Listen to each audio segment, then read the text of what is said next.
Does he have it? Medeiros is going to get it. They're going to toss it. They haven't got it. He's on the outside line, though, going into the fastest corner on the circuit. Surely this can't work. Dominic Ligner has got a sensational run outside line now, though, for the heavy braking zone. Around the outside goes the Audi R8. Look how much Miller's caught back into play. Exactly. Miller's still start trouble. He's not a second and change. All of a sudden, Miller's back in play. Can Barry do it? Big Barry's going to do it. Big Barry!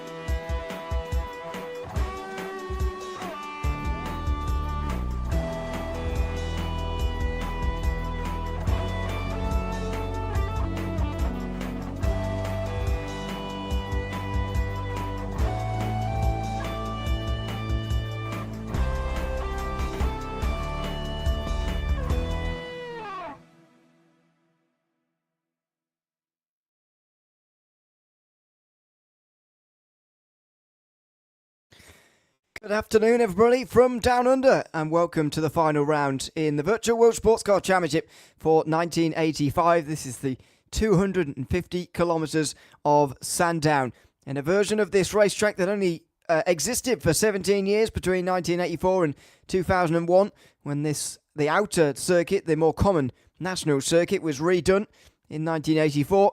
This is just a year on from that re-layout of this circuit, and it's the host of the final round of this championship here this season, live on JPB Broadcasting YouTube channel as always.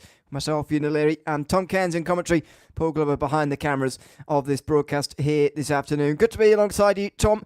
An unusual circuit to have a sports car race, I think it's fair to say, when it plays host to the final round, of which we've still got a lot of interest for the final 250 kilometres of this season.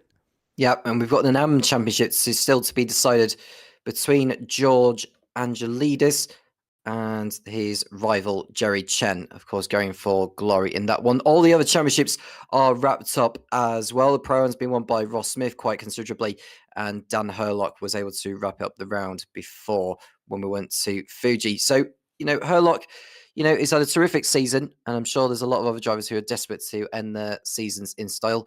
Can you believe it? The last one at the end of a very long season that dates all the way back to Daytona on February the 4th. Absolutely. It's been a long season, but an enjoyable one right the way through from the very beginning in Daytona, ending here in Sandown on the 6th of December. Let's have a look in detail a little bit more about some of those standings and where we are currently in the championship. Because, as you say, Dan Herlock has already wrapped up the Pro Championship. 33 points his advantage over Eduardo Beninca. JT Tami can't catch him either. He's in third place at the moment in front of Magnus Dahlgren and Daniel Kirby, who could still catch him. Becky Lee-Clark not here today, sadly, so will not be in the battle for third in the Pro Championship. Smile Power Racing in their Lancia have also done enough to seal the team's championship as well, with a gap of 43.5 points at the end of the previous round. In Pro-Am, heading into today, as he said as well, Ross Smith is leading by a very long way at 71 points ahead of Tony McCoffman, with John Ewan not that far behind. So second and third could be fought over here today, only that so far John Ewan is not here, so we may well not see the fight that we were maybe hoping to in Pro-Am. Cookie Mobsters in their March 84G Porsche are leading the way, and indeed have won in the teams. They are 86 points ahead of CMS Pro Jaguar, and that is enough to give them the title. And then the one with most interest coming into tonight, Jerry Chen, leading the way, but only just in the AM standings, ahead of George Angelidis, who's, unless he can overhaul a 12-point deficit coming into today, on course for extending a completely record-breaking run of second places in CMS Racing, which you'll be very upset about, but it's looking that way at the moment. Jerry Chen needs a top 5 or better, and he will get the title. Peter Meyer is too far behind Angelidis to challenge for second, but he does have to hold up Maximilian Petrovsky in today's race. Breaking Bad Racing are only 22 points in front of Martini Racing as well for the teams. So Jerry Chen and George Angelidis are involved in a drivers and a teams fight as well, heading into this final round of the season, which is all good to see. At least it is for us, not for them necessarily. This is the circuit we're racing on here tonight. Just under 4 kilometres in length, about 2.5 miles around here. The International Circuit, which, as I say, only existed between 1984 and 2001. This facility, though, this racetrack, was built back in 1962. Effectively, looks like a bit of a chipped tooth, to be honest. It's not got very many features to it. The infield adding a little bit of something from turn 6 there, that hairpin, right the way round to turn 12, where they rejoin the outer circuit again and get back onto the circuit, which is mainly used for V8 supercar racing these days and some other regional and national racing in Australia as well. But that's a little extension, bringing the circuit up to just about 4 kilometres. And therefore, tonight, we've got 65 laps rather, on the board. So that will make up our 250 kilometres of the day. It's an intro. Of course, we've got the orange zone as well from turn 1, from the start of the race, right the way through to turn 4 before they get back onto the back straight. And from that point, they can make some active overtakes. Joining us now is one of the drivers from on the circuit. And as always, Ross Smith coming to have a chat with us. And we'll talk to him about these keys to the race. The passing before the infield, going to be important because the hairpin from turn 6 right the way to the 90-degree turns at 12 and 13 are going to be restrictive as far as overtaking is concerned. Master those slow corners through there and manage the fuel, as has been a case right the way back from Daytona in February, right the way to this final race in December. Ross, just talk to us a little bit about this infield section, because people may have seen the outside of this circuit, if you like, from V8 supercar racing or any other type of racing in the past from Sandown. It's become a bit more of a popular circuit, I think, in the last few years. But this infield only existed for 17 years and last existed in 2001. So what are the challenges of it? What are the difficult parts of that infield section? Well, getting into it is a challenge on its own. There's quite a bit of lifting coast coming off of the that long back straight.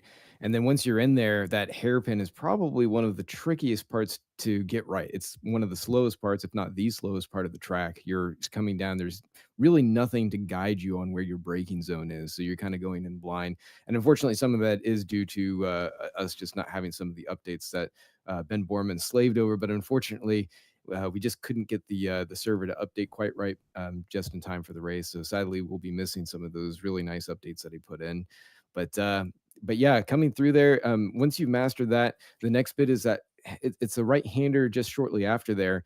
It's very deceptive because you think you can take it faster than you really can. And there's a lot of time to be made up there, but there is an extremely large amount of time to lose if you go off track, dip a wheel in the grass, and you're kind of done. And then it's very flowing right up to the back part of it where you kind of twist around and through, I guess you could call it the messes. But you have a billboard on your right and then a very, very sturdy wall on the left that you really need to avoid. So getting the approach through there is also very, very technical to be able to get it so that way you can go back onto the circuit proper, get a little bit of oomph back in the rear tires, but not too much that you spin out. It is a bit of a bump and counter camera coming out of there. And then you very quickly have to turn left again as you take that next corner and head into the final complex. So it's a lot of fun if you can get it right, but you do have to keep maximum concentration as you're going through, and especially as tires start to drip off and fuel starts to burn off and the car changes balance. It's a lot to handle. Yeah, I don't normally like add-ons to circuits like this, to be honest, with an infield, but I do quite like this one. It's it doesn't feel quite so manufactured as some of them do. So yeah, it should be good to see. Although, as you say, not easy to pass through there. You're going to, although it creates a good chance, I suppose, in towards turn 6, which we may see over the course of this race. We mentioned as well about the fuel saving here, no refueling in these races. So you're targeting 1.9 litres a lap. How difficult is that going to be to achieve? Because fuel saving has been something that has been a talking point all season, pretty much. Yeah, it sure has. And Ewan, it's not so much difficult to hit that number, but doing it while fighting for position on this track in particular is going to be the biggest challenge. It's very tight and narrow, and that part where it talks about getting ahead of cars going into that infield section, that is really important because that is where you're trying to make up the maximum lift and coast going into that braking zone. But also going through that middle section, you want to be able to hold your own pace. And if somebody does try and sneak a nose up inside of you, it can really throw off all of your balance and rhythm through there because it is tight and snaking. And anything that happens there, I mean, it can really throw a race sideways if there's close competition. You kind of follow, Macau rules or something where it's sort of follow the leader, but it doesn't mean that's the rule set in stone. So look for some cheeky passes going through there, especially at the hairpin where somebody can get a nose down. And it's going to make for some exciting racing. How have you found this season as a whole, not only as a driver, where you have been really quite successful in the Pro-Am class, but from a running standpoint as well, from being behind the scenes? How is this sort of sized up against other historic seasons that you've run in the past? It's been really good. It's had its own unique challenges, certainly with the fuel saving being the primary goal of the entire series. It's really lent itself to a very unique form of racing. I mean, you always have fuel saving in motorsport, sure, but it's so pronounced in this year's setup that I think a lot of drivers, especially coming in, there are a lot of I guess you call them sprint drivers, fast drivers that really just like to have maximum attack. They didn't think they'd be able to handle it.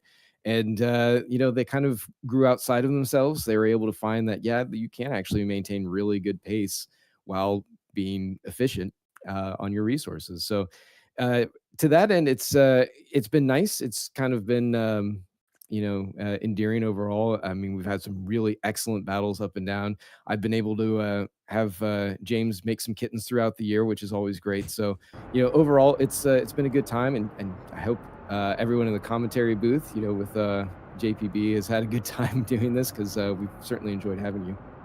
Yeah, it's been a lot of fun to be along for this season. That's for sure. It's one of my favourite eras of racing. Actually, I mean, that's not a controversial thing to say, I suppose, is it? Given the era that this was, but it's great to bring it to life in 2025, as it were, with the tools that are available to us. So thanks again for coming to chat to us before each of these races, Ross. Look forward to seeing you out there on the circuit, maybe chatting to you afterwards. But above all, thanks very much for chatting to us pre-race, giving us all the insights, and we'll hopefully speak to you at the end. Yeah, and a very important announcement will be happening right after the race, too. We'll be premiering the next year's historic mod, which we've spent an extraordinary amount of time pulling together behind the scenes. So we're very proud of what we've been able to pull together. There's still a lot of work to be done before we get the season started early January, but there will be some public races coming up end of the month here, I think starting on the 20th for both the historics and the moderns. So we'll make sure to post all that. But for everyone watching, stay tuned for right after the race. Once we get through the interviews, it's going to be exciting. Absolutely. I can't even offer any insight there. Paul has not told me. I'm finding out with everybody else, as I should be, I suppose. It's a bit cheeky in asking, but but there you go. We'll have a genuine reaction from me and Tom anyway. But thanks again, Ross, and we'll look forward to that announcement a little bit later on after the race tonight. Have a good one, guys. Thank you so much. Thanks very much. That's Ross Smith chatting to us before the final race of the season in the Virtual World Sports Car Championship Historics here this season at Sandown for 250 kilometres, ending the season. What do you make all of that, Tom? First of all, then, let's talk about this circuit. Let's say only existed for 17 years, and not since 2001 has it been used. They've gone back to the outer layout, if you like, which really doesn't have very many corners in it. A couple of 90 degrees and a couple of chicanes, really making up this outer circuit. But this infield makes it a lot more technical. I've never driven it before. To be honest with you, I've never seen it before, which is why I was confused as to why this was on the calendar all season long. But it is a unique challenge.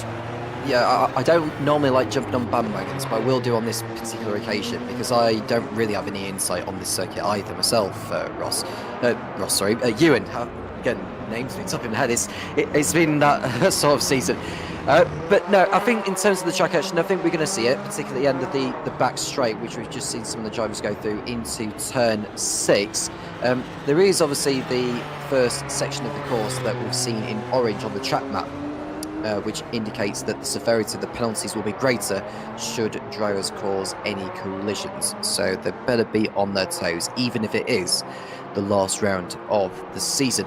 But I'm intrigued actually by the last part of the racetrack, where there's just a sequence of winding bends. It just feels like going through Detroit, not the Belle Isle sort of circuit where IndyCar have raced at recently, but when Formula One raced at in the 80s, Ewan.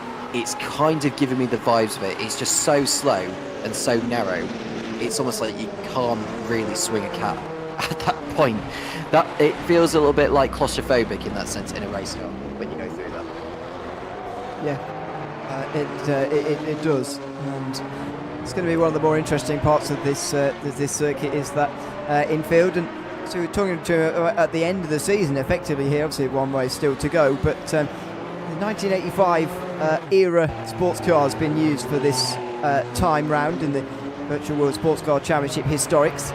You see a Group C era that we've enjoyed all throughout. And what have you made of it? We've been on some of these broadcasts together, and we've been around the various circuits of the world. The thing I must admit that I most enjoy, quite above from the cars, even though they are good as well, is these sort of retro versions of these circuits sometimes, this being one of the examples, but even circuits, for example, like Silverstone, which had a very unique layout when we did that race, and Le Mans as well, which didn't have any chicanes, Sebring, which was especially odd in the way that it was configured as well because of the changes that circuit's gone through in the last 40 years as well. I must admit, that's what I really enjoy about this series, and it's a really unique thing about this series. Very few leagues have that ability to go to retro versions of these historic racetracks. Yeah, and we've had it at Spa as well, where I assume they went on the longer layout, Ewan, or the previous layout that they went on with the old bus stop chicane. And of course we went to Fuji, which in itself was a different layout to the one of present. So I actually like the idea of going to the old configurations of circuits, especially with these cars. It is something that takes us back so far away, but it just feels so satisfying at the same time. But the good thing about these cars, Ewan, is that whilst we do see them power slide coming out of the corners, they have to manage fuel, because as we mentioned, there's no refueling in pit stops. Here, the drivers have to manually manage that between the first lap and the end, and this one is going to be no exception. 250 kilometers is going to be mightily tough, I think, on the fuel here if anyone wants to be winning this one in their own classes. Yeah, and again, we've seen that right from the very beginning at Daytona as well. I can't remember how many drivers it was who ended up not actually crossing the finish line at the end of the day, but we had drivers who were slowing down dramatically to try and save fuel and lifting off a lot to just get those last few laps through. Don't forget, that was a longer race as well, and that was timed as well at 2.4 hours. That was an exciting finish to that race, but we are unlikely to see something similar here today, I feel, because that was firstly a very unique race at Daytona, because everybody wasn't quite used to these cars yet, and indeed the way that they quite work, but also the fact that we are on a slower circuit here. You are, as Ross was saying, a bit follow the leader from turn 6 round to turn 13, and that can help you. Those slower speeds can certainly help you to save a little bit more fuel. As we mentioned in the past, Jerry Chen and George Angelidis are fighting for a championship here this afternoon, and I think that's going to be one of our primary sources of entertainment throughout this race here today. I wonder what they must be feeling at the moment. Jerry Chen knowing that a top 5 would be enough, and he knows, of course, that he hasn't finished outside the top 4 all season long. So you'd have to say the odds are stacked in his favour, and the fact that he's gained points on George Angelidis in each of the last 4 rounds in a row is really where this championship has reached its turning point. I would perfectly agree with that, and that kind of form is what wins you a class championship if your name is Jerry Chen. But he's still got some work to do here. He doesn't need to win the race, does Jerry Chen. He just needs to effectively finish in the top 3, I believe, or something like that. He just needs to have a clean race, Ewan. That's what Chen needs to do. And but as we all know, he's got a fuel race of which he needs to manage. And George Angelidis, well, he's got everything to gain here if he is to become the class champion in the AMS. It's all on him, effectively. He's done the hard work. He's just got to do this last race cleanly, effectively. He can fall out that top 5, by the way. There are 8 in this race, and so that's one to watch here today. As is the Teams Championship. Vinicius Gonçalves is here. Not sure how late, as we've just skipped forward into the race session, by the way. We'll be on our way for the starting grid in a moment. So I'll just talk through the teams in a little while and see who is here and who is getting what points. But we obviously weren't here for qualifying. Let's have a look at the starting grid ready for this last round of the season. It's Dan Herlock on the pole here as champion ahead of Oliver Day, Daniel Kirby and Mike Bell then sharing row 2. Alessandro Smeraldi will be 5th ahead of Tom Lane, who is another one of the pros. And then the first Pro-Am, Tony McCoffin takes pole there, ahead of Maximilian Petravka, who takes pole in the AMS. Timon Suvic and JT Tami round out the top 10 as pro drivers, with Adrian Rice and Magnus Dahlgren then on row 6. A bit further down, the expect to see Dahlgren, in all honesty. Wouter de Bruin is ahead of Jules Lalonde, who is in 14th as an AM driver. Then it's Ross Smith, who's going to bring home the title in the Pro-Ams officially today. And George Angelidis, who has at least qualified in front of Jerry Chen. He's behind Vasilis Katranakis on row 9, with Vinicius Gonçalves, who is Angelidis' teammate, in 19th place. Carl Struhl, who is Jerry Chen's teammate, in 20th. Darrell Kruger rounds out the 21-car field in last. So both of the drivers for both teams are in here as well, which is great news. And the drivers are on their way for the formation lap. It's going to be big pressure, though, on Jerry Chen and George Angelidis, as they're both trying to bring home a title, not least in their Drivers' Championship, but in the teams as well. And I always have the feeling that, you know, it could be complicated, especially the Teams Championship. However, just focus on your own race and get the highest position you possibly can. That's probably the best way to do these championship deciding races. The drivers have gone off on the parade lap now, and they will basically get some temperature into those tyres before we get going eventually. For one last time, I think everyone wants to go into the Christmas period in the best of spirits, most particularly Dan Herlock, who will have a title to celebrate by the end of the night, likewise with Ross Smith. But of course, Jerry Chen and George Angelidis still fighting for the honours in the AMS, so that is one to look out for, as they are now on the long back straight, I believe, Ewan, on the way to turn 6. Yep, and this is where the hairpin is. This is where the orange zone ends, by the way, on lap number 1. I feel like it has helped us this season, hasn't it? Keep everything clean on lap number 1, but and they'll be set off racing. And this tight hairpin, by the way, is the first corner they'll be able to actively overtake into. So that is worth remembering and worth looking out for on lap number 1, I feel, because there's going to be a whole lot of ambition coming in towards that hairpin there after a period of orange zone that we're going to see down the back straight. Or before the back straight, sorry. We're going to be seeing action all the way through, no matter which part of the racetrack. We do apologise for this particular camera shot there, of which the drivers are going through that particular part of the course through the infield, but we'll do our best to make sure we have everything covered as much as possible. Dan Herlock, well, he'll be focusing on the task in front, hoping to get off to a clean one as well. Hopefully no carnage at the start. We want to try and see if the drivers can get to the end in this last encounter of the season. 250 kilometres. We are looking around about an hour and a half race approximately, depending on the lap times we see here. Yeah, I think with the fuel saving, it could be a little bit longer than that, and this would be one of the longer races because it is a slower circuit in its speed compared to some of the others that we've seen so far.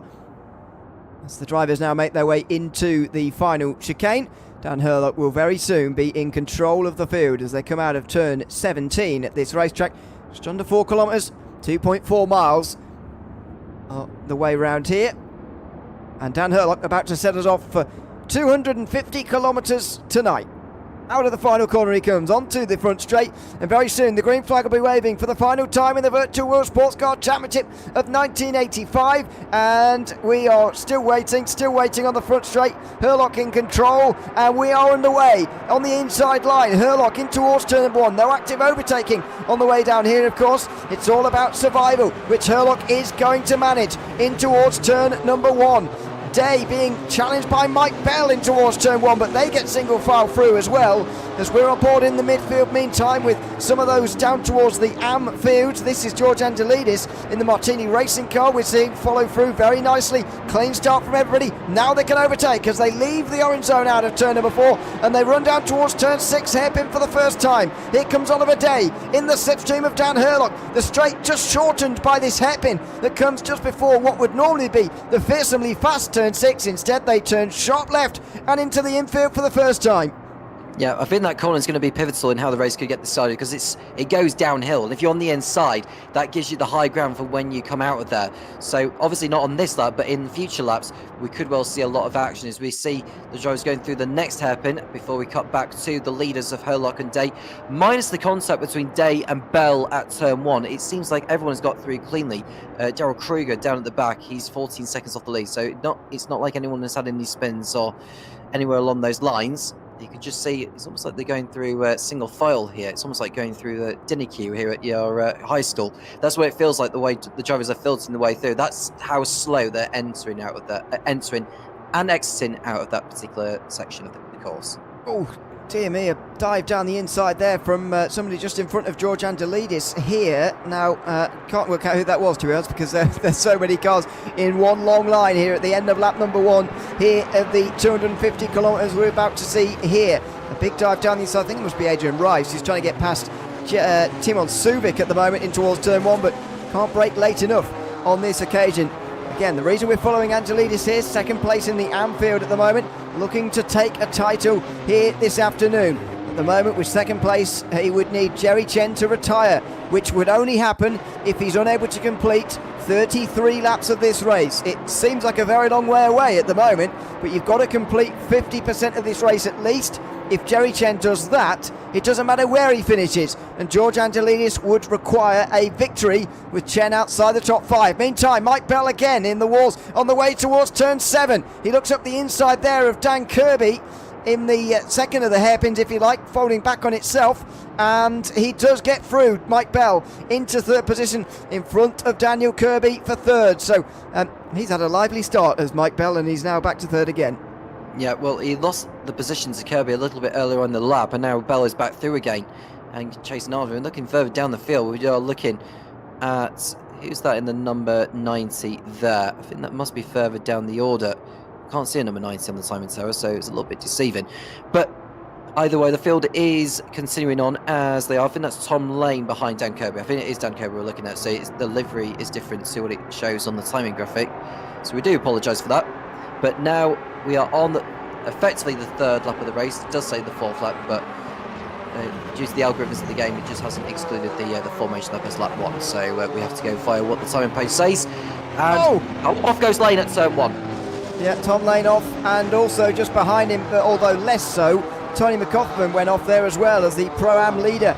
It's just in front of Adrian Rice in that class. JT Tami is the one who's directly behind him in the overall standings and might even have a peek towards turn 6. Again, Herlock versus Day down in towards the end of another lap. And the end of the straight, I should say. And again, Day having a look at the inside of Dan Herlock, but not letting him go just for the moment. This is a great fight between these two so far. And if Herlock's going to be kept this honest throughout by Oliver Day, it's going to be a very intense race for the both of them. Herlock continuing on his way so far. Day just keeping up with him now, and Bell is doing his utmost to pull away from Kirby. A little bit of a change in the field as well. I think that might be Angelidis through into second place now, or he was in second. Sholalon is the leader. Sholalon in the lead in the AMS as the field make their way through the final part of the course.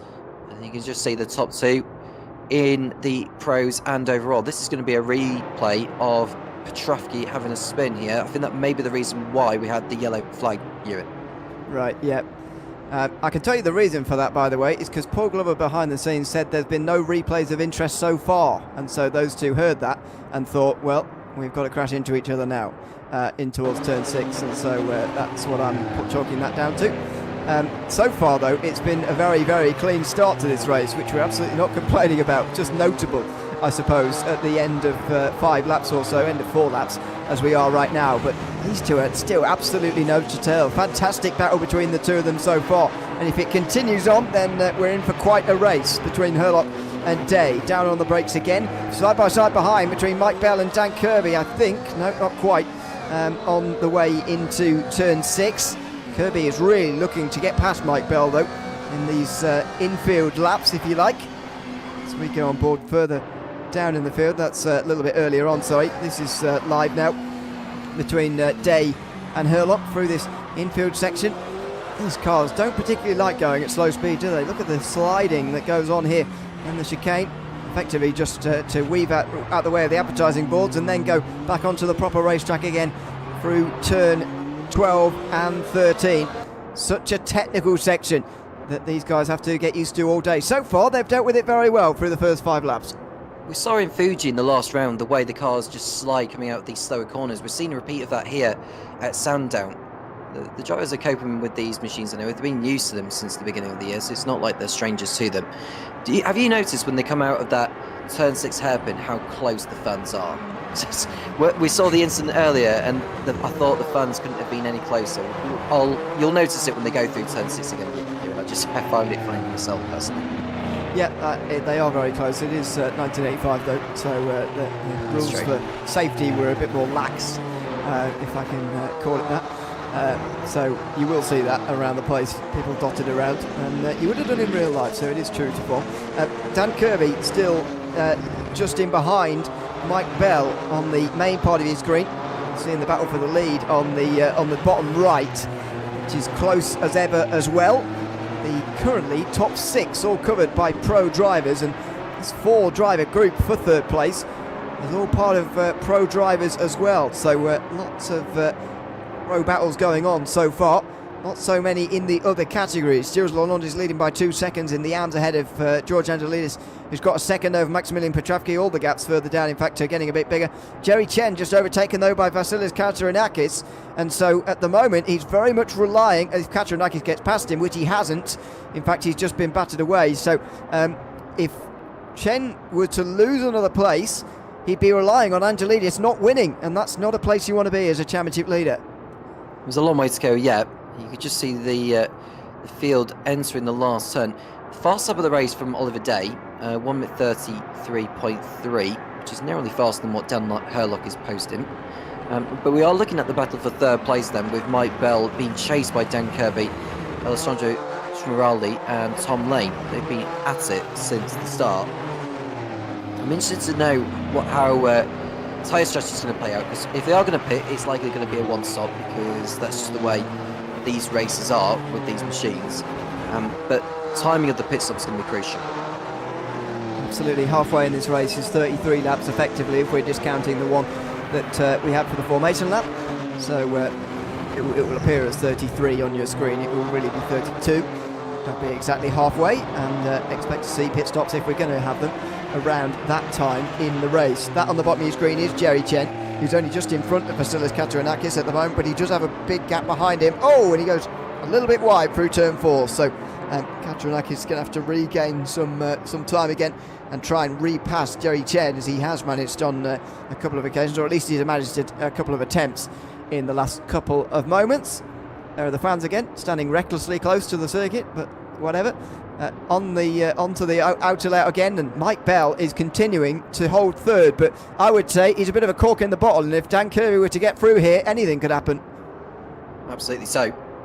And what a race we've been treated to so far. No major incidents so far. I mean, we did have the tangle earlier at the turn 6 hairpin, but other than that, the drivers have behaved themselves as we continue on.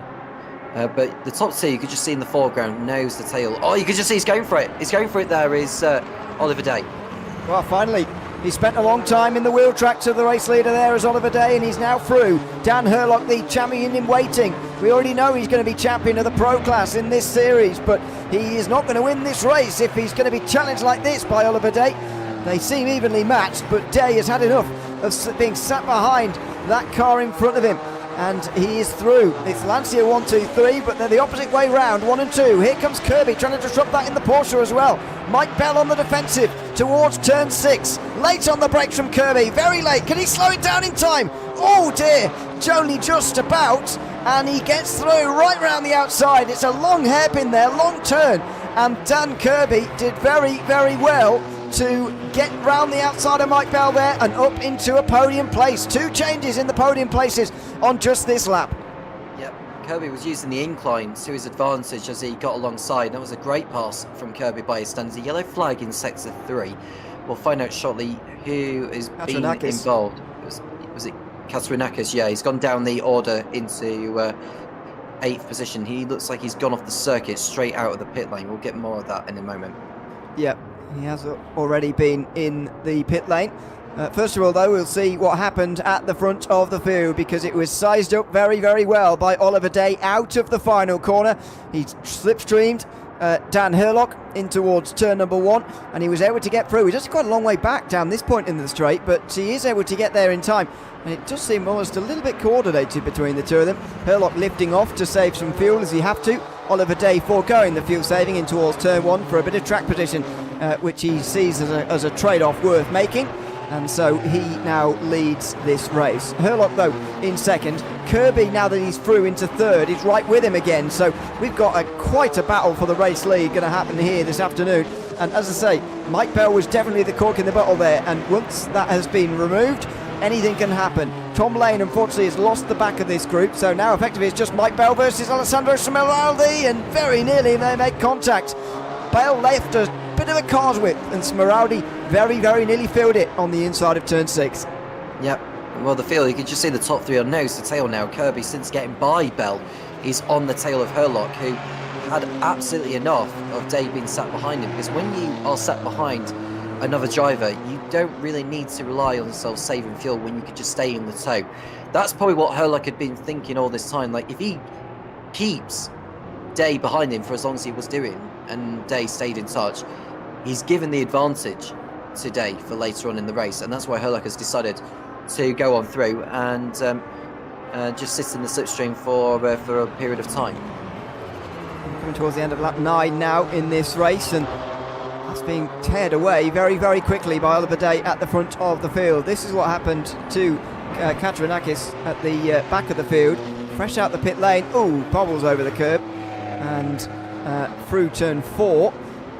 He's wide and spins, trying to get on the power through the grass and through on the curb. He will sit in the middle of the road.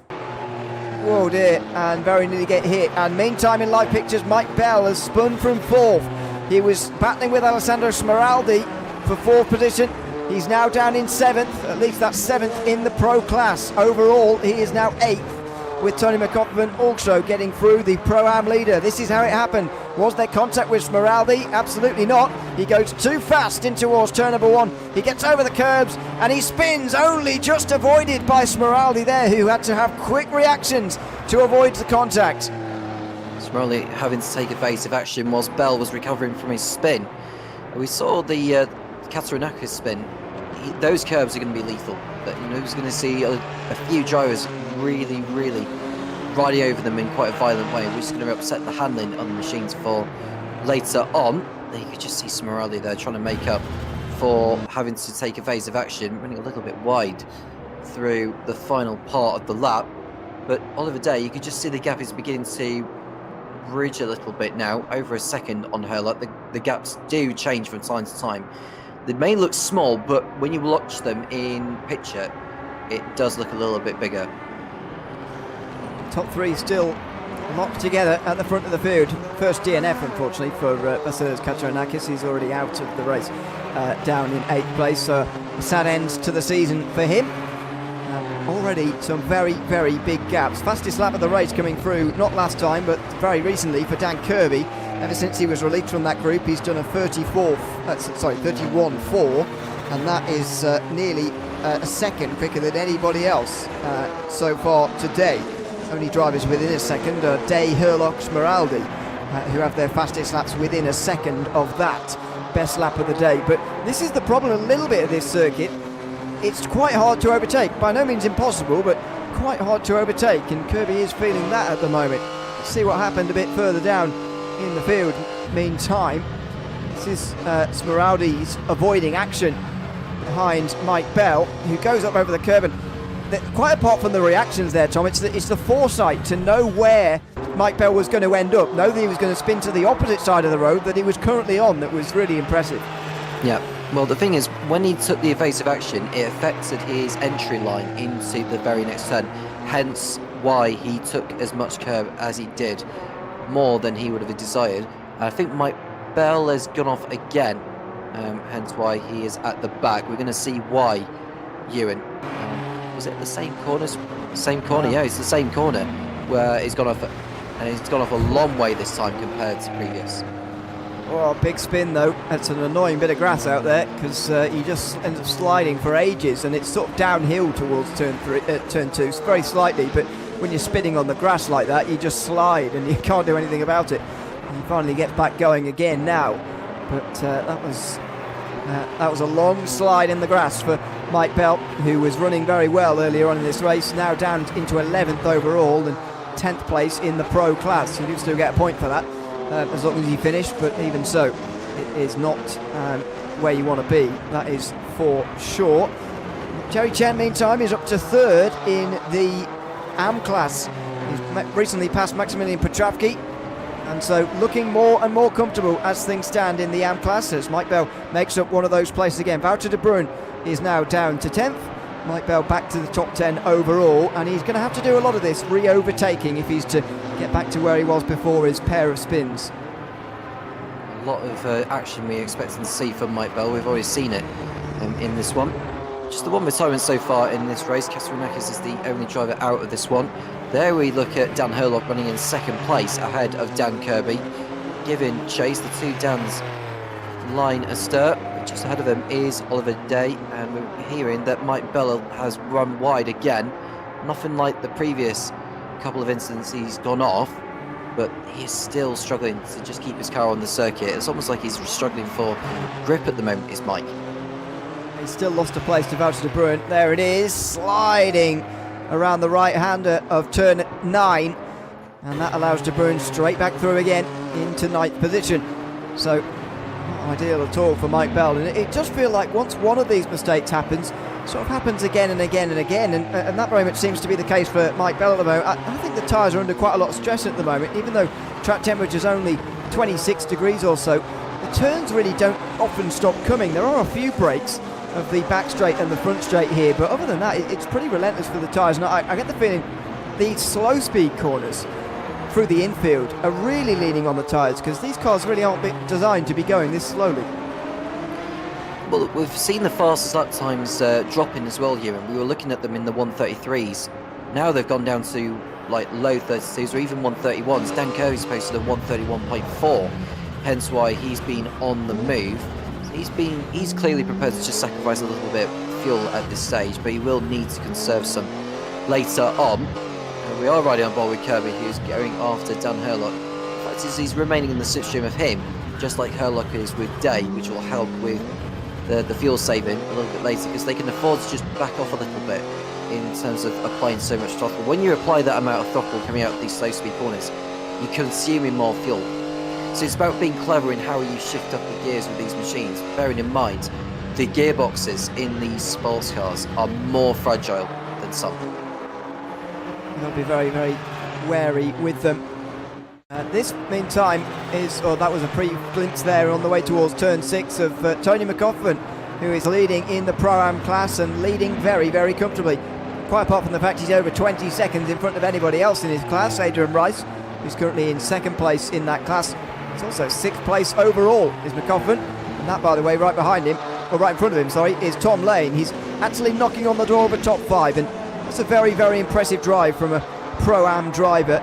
You very rarely see that kind of thing, but when he's been hit, Tony McCoffin has been very, very strong. He's made what is that, 8 appearances I think this season. I think this is his 8th of the season, and he's already won 4 races, going for 5 out of 8, and it's a shame really he's not been here for all the rounds, because he would have given Ross Smith a real challenge.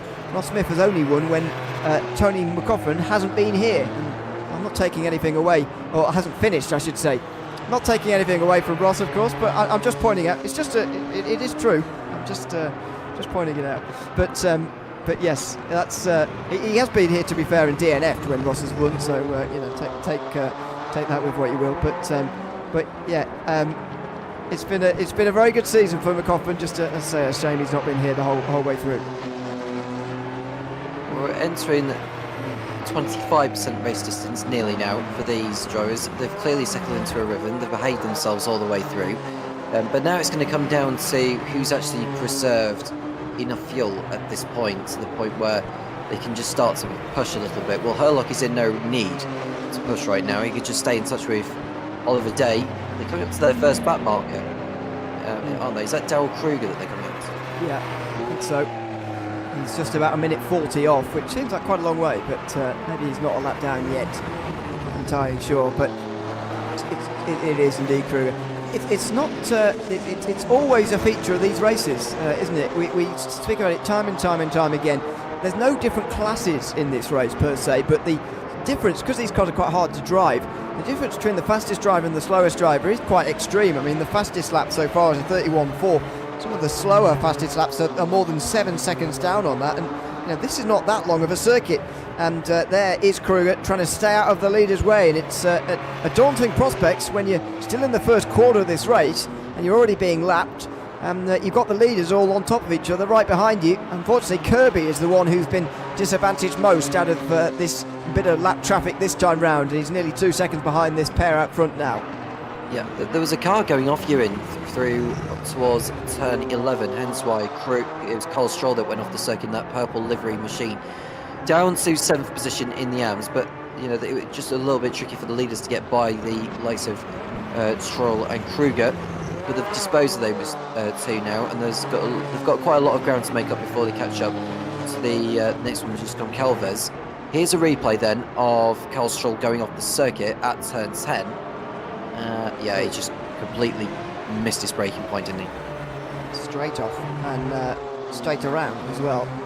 You can't cut the racetrack through there, sadly. You've got a barrier in the way, so you had to return the normal way and got back onto the circuit through turn 9, which has so far been the most difficult probably of the infield corners, of which there are many on this racetrack. About to get to 1/4 distance, by the way, at the end of this lap, and what a battle it has been between Oliver Day and Daniel Herlock at the front of the field so far. 2 pro drivers fighting over the race lead. Herlock with 4 race wins to his name already and a championship in the bag. Unfortunately, so far this season we haven't seen as much of Oliver Day, and we've only seen him finish on the podium once back at the Hockenheim ring. This will be a fantastic win for him if he's able to hold on, because there's still a very, very long way to go in this race. Still nearly 200 kilometres remaining of this race at Sandown here this afternoon, and that is a long time for Oliver Day to hang on for. Well, it's been a solid one so far. Brief yellow flag there in sector 3, but it's gone away very, very swiftly. Jules Lalonde was the one apparently to have brought out that very, very, very, very brief yellow flag. That's probably the briefest we've ever seen all over the course of the season. Jules Lalonde is leading the way in the AMS as well, Ewan, which I've been very impressed with, because although Lalonde is a quick driver, he has been bound to making mistakes of his own. But so far in this, he seems to have got it right. Yeah, so far.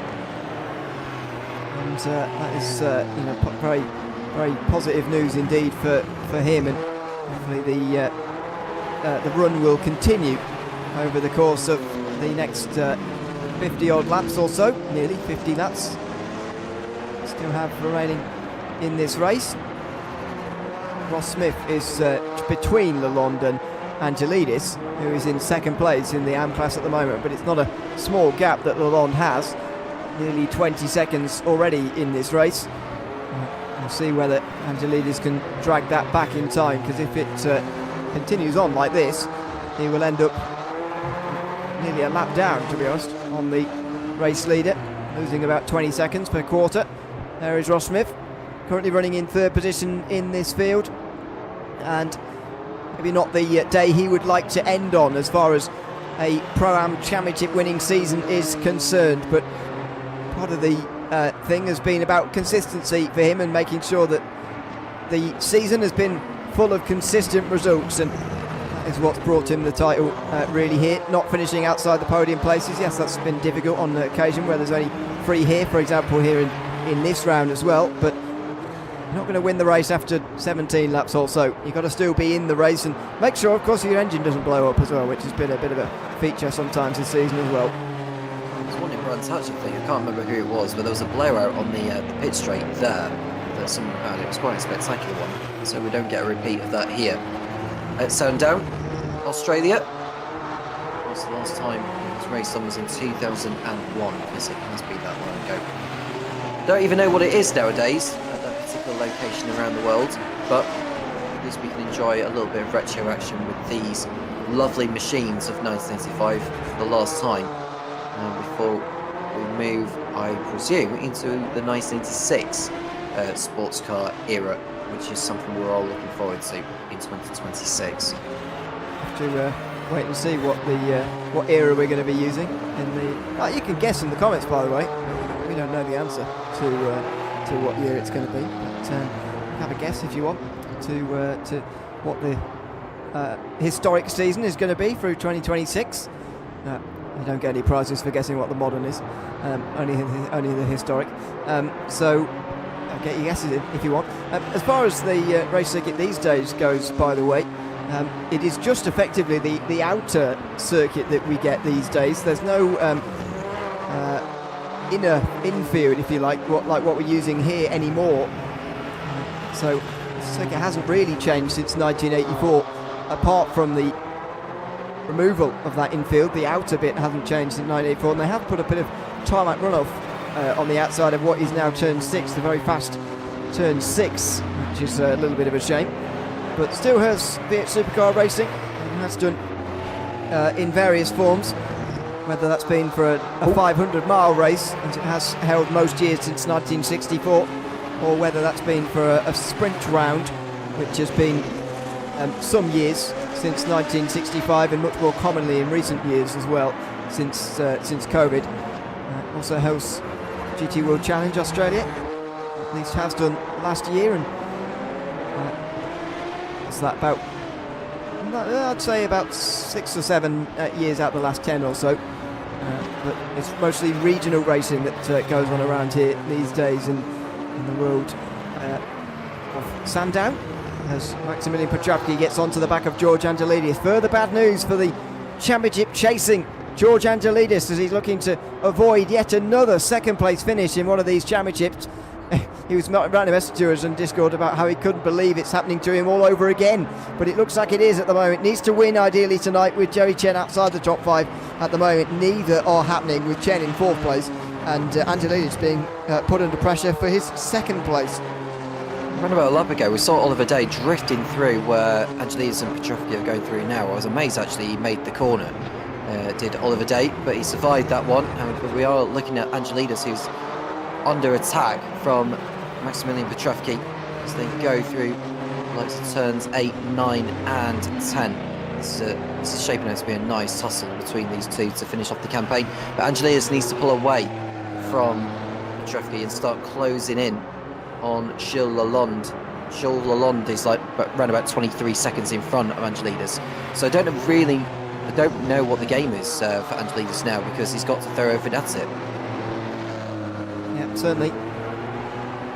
He's going to absolutely do everything, you'd imagine. And actually, it still may not be enough, but we know that he'll try the absolute 100% to try and get this title here tonight, if at all possible. You just never know what can happen in these races.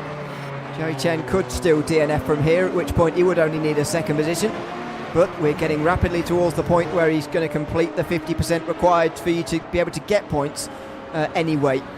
This meantime is Adrian Rice and Daryl Kruger in towards the turn 6 hairpin, and a spin for Rice. That is Rice trying to put a lap on Kruger, who's a lap down to most people now, but not Rice. And he's had a proper big spin there. That's what something you've absolutely got to avoid when you're putting a lap on somebody. He's lost a lot of time in that spin. Yeah, if there's one place to lap someone, that area is probably not the place to have it. There is Petrovsky to the outside. He gets good drive coming out of there, and he's going to be going through on the inside at the very next turn, and Angelidis has to yield. Well, Petrovsky through into second position, and it's going from bad to worse for Angelidis now. Even if Jerry Chen were to retire at this stage, third place still isn't enough. With the 12 points that would be added to his score, he would only tie with Jerry Chen, and since Chen has a better first place finish, or more first place finishes over the course of the season, it would not be enough. So Angelidis is in big trouble here. He's 30 seconds in front of Chen, but as you keep mentioning, it's not even a third of the way through this race yet. We're about to get to 1/3, so he's got to relax at this stage and know that there is a very, very long way to go. Time's still coming down at the front, by the way. Alessandro Smeraldi setting a fastest lap last time round, 31.3 from him. They're about to come towards the end of another lap now, but just shows when the fuel load comes down here, it does make a big difference in these cars, and we're seeing the top four, covered by just over 4 seconds at the front of this race. There they all are, the top four on your screen, coming towards the end of the first third of 250 kilometres at Sandown here tonight. This is what happened to Mike Bell, who was a part of that leading group at one stage, is now 3/4 of a minute off the race lead, and this is the third spin we've seen for him. First one though through the final chicane. Yeah, it wasn't quite what happened on the first one, but he has lost a bundle of time through that. I thought he was maybe going to hit the curb quite violently, which he kind of did, but it was still enough for him to go around onto the grass. Now that a lot of the fuel has burnt off, you're right to mention that, Ewan, because they are beginning to push a little bit more now, which is always a driver's dream. But now we've got a new fast up the race from Alessandro Smeraldi with 1:31.3. So he's coming into the fray now of setting lap times in the low 1:31s, like what Kirby was doing earlier. He's got a chance of picking up a victory here tonight. Yeah, absolutely does. Let's see what has gone on in this replay as well. It's George Angelidis, unfortunately, as he's chasing Maximilian Petrovsky. He brakes late, he turns in anyway, and he goes for a half spin. Don't knock over the people. He's turned out in time, and he's back on again. But well, this is going from bad to worse for Angelidis. 16th place overall, currently third place in the AM class, but again, still a long way to go. Dan Herlock still in second place, in front of Daniel Kirby, who I think has got some of the best pace in this race. If not, he is the fastest driver in this race total, but so far unable to get past Herlock, or maybe unwilling to. It's very helpful when there's somebody in front of you like this for fuel saving, so maybe that's what Kirby is doing at the moment, and he can open the taps a bit more later.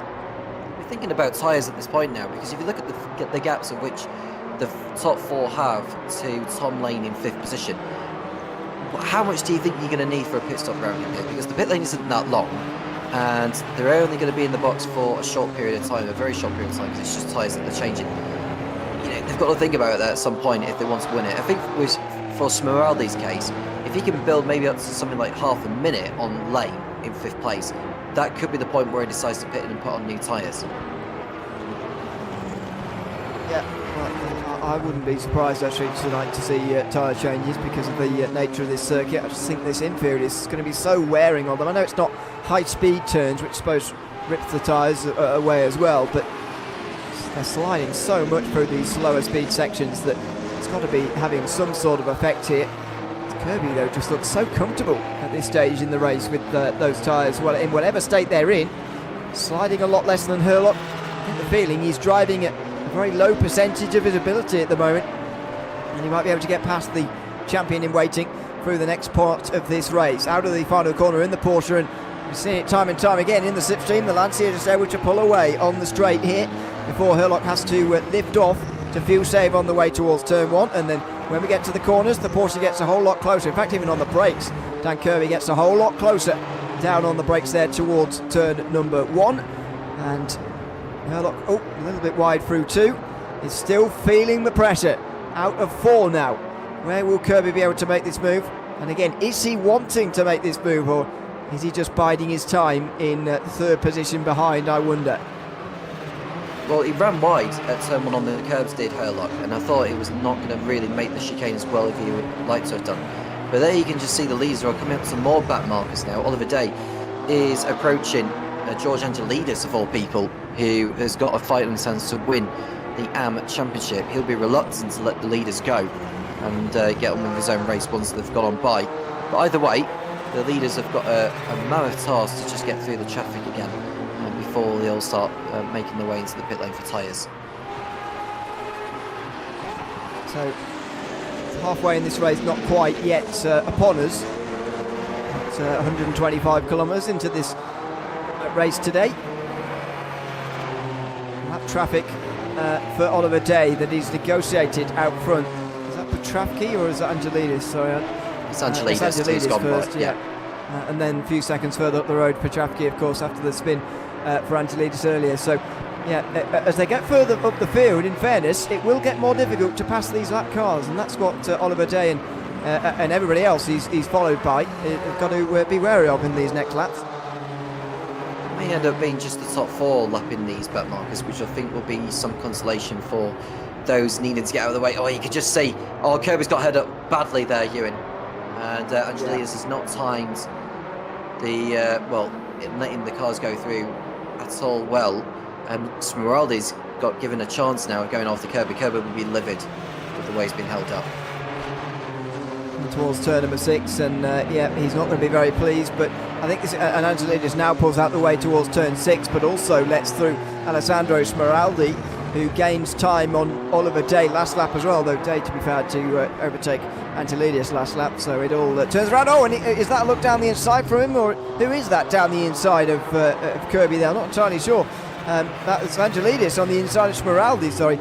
Side by side running all the way down to turn 7 there, and Smeraldi is not going to have a chance to get past Kirby in the end, but just watch the way that Kirby's now able to get back to Dan Herlock, and watch how long it takes him.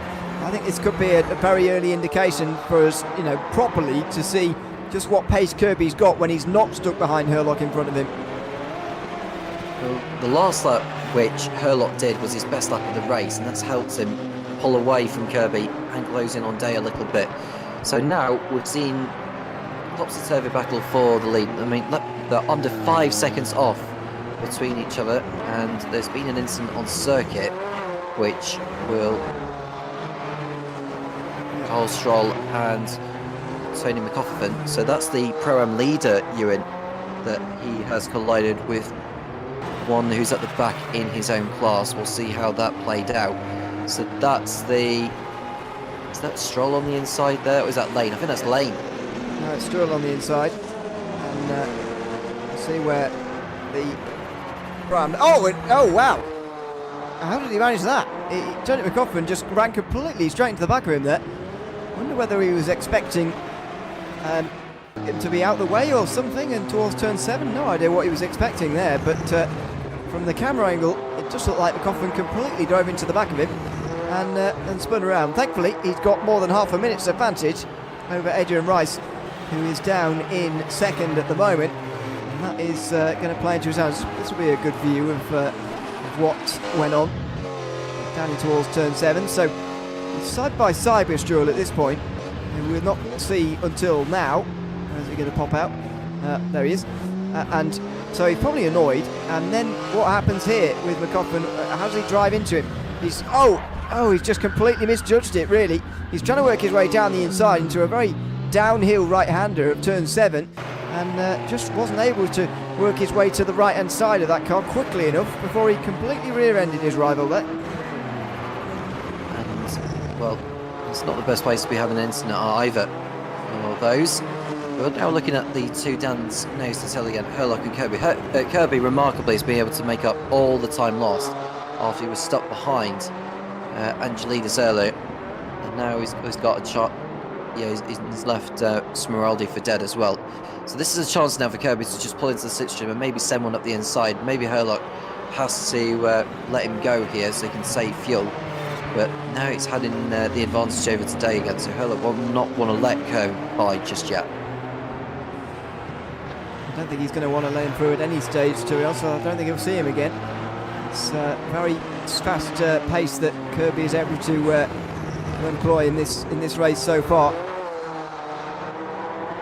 But I think Kirby is just struggling to find his way past the Lanciers at the moment, and at some stage he is going to be able to get through, but that stage is not yet.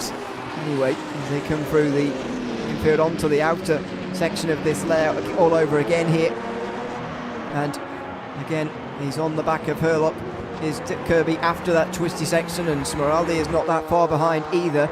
Last lap was a little bit slower because of all the traffic that was going on, but for Kirby it was a 31.7. That's only 4 tenths or so slower than the best lap of the day, as battles further up in front go on here, and they're mostly lap traffic, to be fair. Carl Stroll is not far from being lapped for a second time as they go over the line. Smeraldi sets the new fastest lap of the race, only just. He beats his own previous best, a 31.3, the new fastest. He's closing in on these two. Yep, slightly faster than before for Smeraldi, and that will give him a boost to catch up with Herlock and Kirby. We can see the lap traffic just getting out of the way again. That's Oliver Day going past.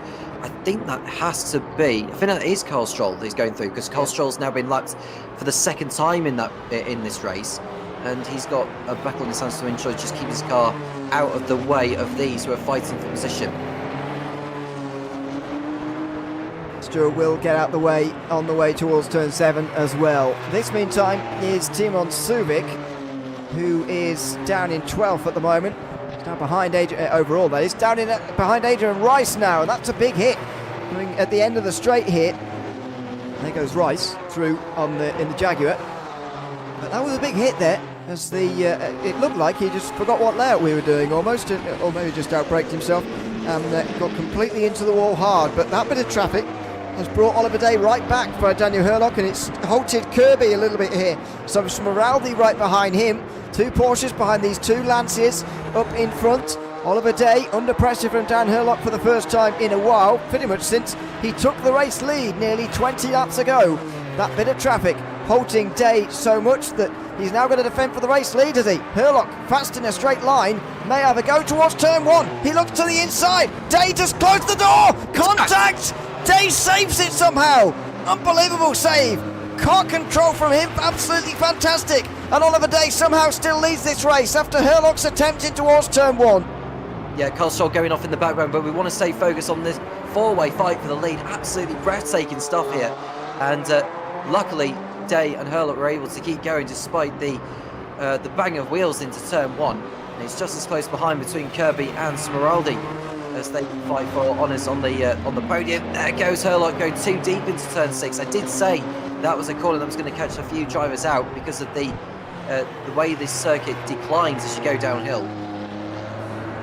It is surprising elevation change for a circuit that doesn't have any otherwise. It's quite unusual to see. Very gradually uphill back to the racetrack again, but you almost don't notice it. The downhill part comes all in one go. Here's the slight uphill part at the end of it. It's very gradual indeed, but look at this. Front 4 for the lead. And yes, it is a little bit difficult to overtake, and we perhaps don't have the fastest drivers at the front of the group, which is creating this a little bit at the moment, but we might as well enjoy this fight while we have it. It's fantastic to watch at the moment. These 4 completely go at it, and Herlock seems to have very low downforce compared to the rest, because I thought it was a Lancia thing that Kirby couldn't get past Herlock, but actually Day is struggling to stay in front of Herlock when he exits the final corner at a certain distance. And even at the distance we saw last lap, it gave Herlock a chance to have a look at turn 1, which, yes, very nearly went wrong for both of them, but it very nearly came off as well. It's Day riding the curb so hard there. The car was off the ground before he was able to turn into the left hand of that chicane. And now he's going to be on the tail of Day once more, and it looks like Smeraldi may be closer to Kirby for position. These are now coming up to lap. It's Petrovsky that they're coming up to very shortly, but they're still focused on just making sure that they get through safe and sound around this course as we approach half race distance. Indeed we do. Far away, just 3 laps away from half distance now. And what's going to be one of the longer 250-kilometre races here today because of the slower average speed round here. Another day of traffic to negotiate in the next couple of minutes. On board though in the bottom right of your screen with the last placed in the group, Sandro Smeraldi, fourth. One of those Porsches. It's quick through the corners, as is Kirby, but unable to get through on the straights as of yet. Is Oliver Day far enough in front of Herlock this time round as well? It's got to be the question here. And at the moment, not sure what the answer is. Maybe not, in fact. Herlock with a very good run out the final corner. And Day will get a whiff of a slipstream here from Petravsky, but he's wary and noting the fact that Herlock is close enough for another look. He might not make a big dive though, Herlock, because last time he did, they both very nearly crashed through turn number 1, and he won't want to see that again. Well, this is the closest scene. You see they're riding the curves, pushing ever so hard as they come out of turn number 4 once more. There is Petravsky, who's in the way now of these, so he'll need to be on his toes so that he doesn't intervene with what is going on here. Now Day will be making the most of the slipstream as he defends Herlock, who you mentioned as he may have an extra straight line speed advantage. Goes to the outside. He's gone too deep as Herlock. Just about makes the corner though. Only just. It was very close to hitting the wall there. There's not much gap between the edge of the road and the wall there as Herlock looks again in towards turn number 7. He can't get through. Petravsky still in front of them. He doesn't have to get out the way, of course. It doesn't have to dive out the way anyway, but Oliver Day would very much like him to, I'd imagine, through this infield section. Coming onto the straight, he might well do, because it's getting very, very close now as they're crowding behind Oliver Day. Dan Herlock right in behind, in towards turn 13. He almost had a look through there, which is a rare place to have a little look. Smeraldi pretty close to Kirby as well, but they're unlikely to get involved with Herlock's straight line speed advantage that he has over them, unless they really start getting aggressive through some of the twistier sections. Petravsky is still in front of these guys, and still that is allowing the others to catch up. Smeraldi's closest to Kirby in this group, which is the closest of the 4, but no way through in towards turn 1, or is there? Smeraldi looks to the inside into turn 1, but no, he's not going to go through. Day goes wide mid-time, and Herlock goes through. Finally the mistake that he's been waiting for, and Dan Herlock returns to the race lead. Great overtake from Herlock for the lead there on Day. We'll get a replay of that again, because it looked like a really sweet pass he's done there at turn 1. Day's now having to fend off, considering that Herlock got by in there, it knocked him out of shape, and it's fallen back into the clutches of Kirby and Smeraldi. They'll be fancying to go themselves. They still haven't got by the back marker. There goes Day, being passed, going too deep at turn 6, and Kirby, well, he accepted the invitation as soon as the door was open for him. When one comes past, it's a lot easier for the next to do the same. And that's what we've seen for Oliver Day here. A very costly mistake at turn 1. There it is, running too wide, slightly in the grass. He only just pulled it up in time to avoid complete disaster there, off in the grass. But in the end, loses 2 places for it. Kirby able to get a very good run out of turn 4 as a result here, and he's good on the brakes, and so was able to stay close enough to Oliver Day to be able to get through. I guess he would fear as well that Herlock would get away from Day, and so he felt the need to get through straight away. He knew that they were all braking early. Herlock saving a bit of fuel. Day happy to do the same, and diving down the inside. Daniel Kirby does the same. He goes into second position. Now, not expecting this group to split apart massively in the next few moments, but it's always a new dynamic when the forward positioned in a slightly different order. As Smeraldi's showing now, he's putting the pressure on Oliver Day, who could drop to 4th in a matter of laps here.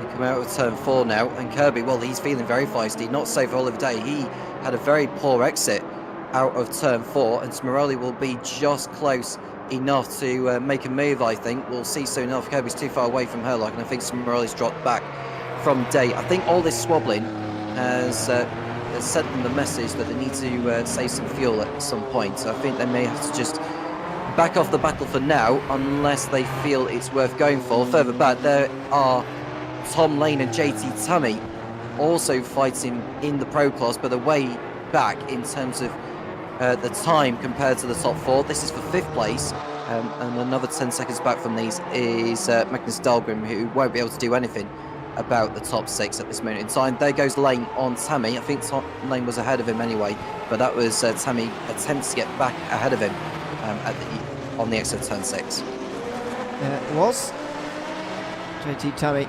3rd place in the standings currently, only just in front of Magnus Dahlgren. But with Dahlgren down in 7th place in the Pro Class as things stand, that shouldn't change, even though neither of them are having their best day.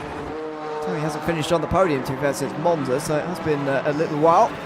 Dan Herlock, though, has not finished off the podium since Silverstone. It's been a very long time since that race, and Dan Herlock has already strengthened his hold on the championship, already knows he's going to be the champion in the pro class this season.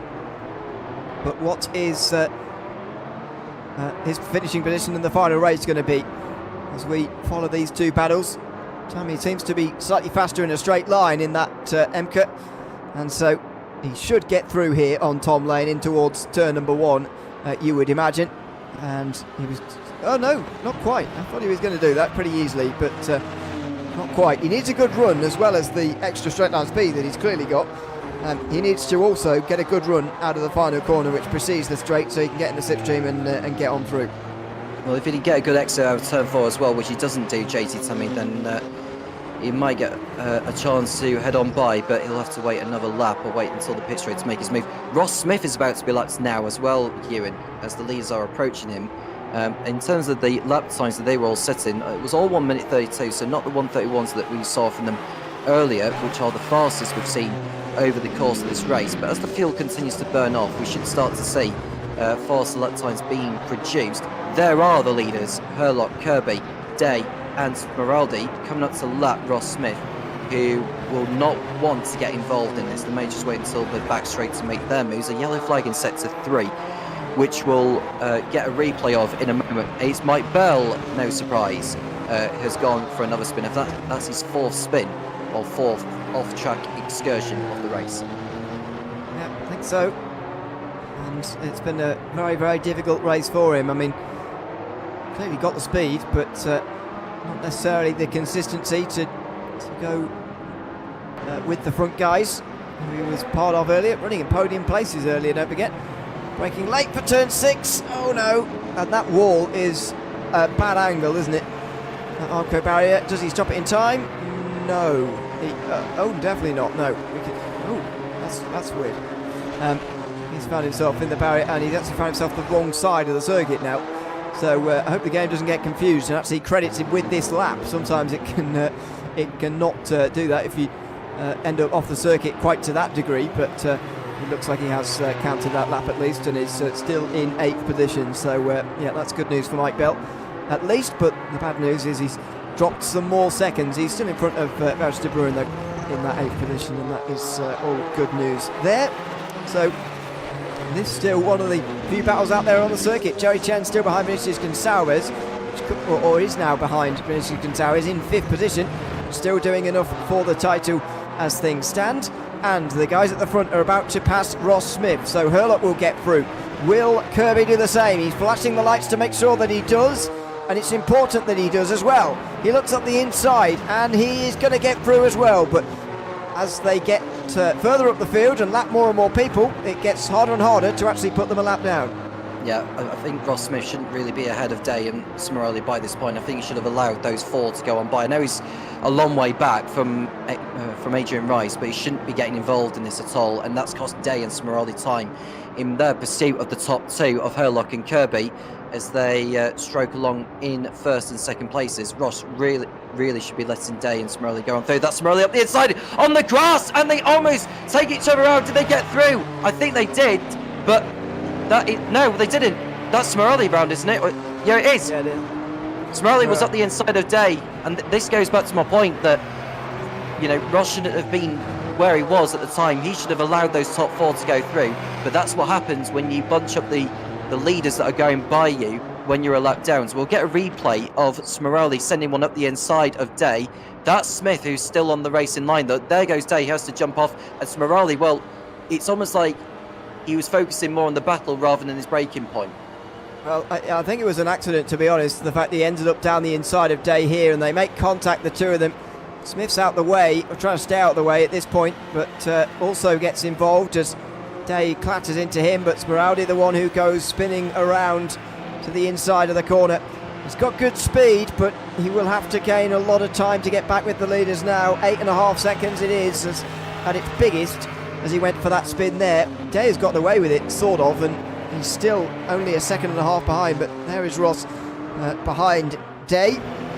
So trying to facilitate that as best as possible in towards turn number 6, but yeah, that was side-to-side contact, and in the end one of the top contenders being taken out of the fight there.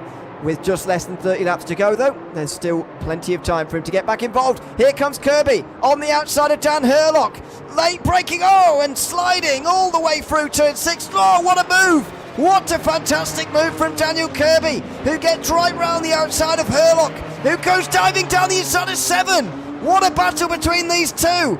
And Hurlock looks like he's won the place back again, has he? Kirby's still on our right-hand side here as we come now through turn 8 in towards 9, and he's still got it. Kirby maintains this lead. He slides. Oh, my goodness. He's got the lead, and Hurlock now has to try and stay with him as best he can. What a fight between these two coming onto the infield.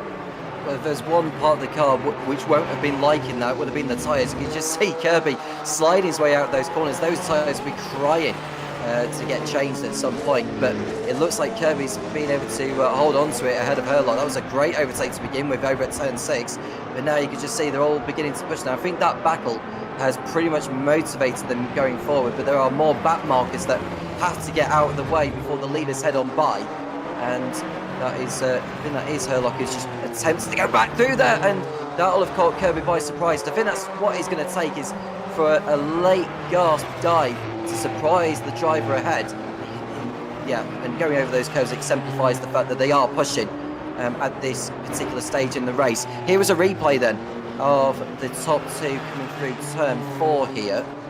This must be when Kirby got through at turn 6 later on in the lap.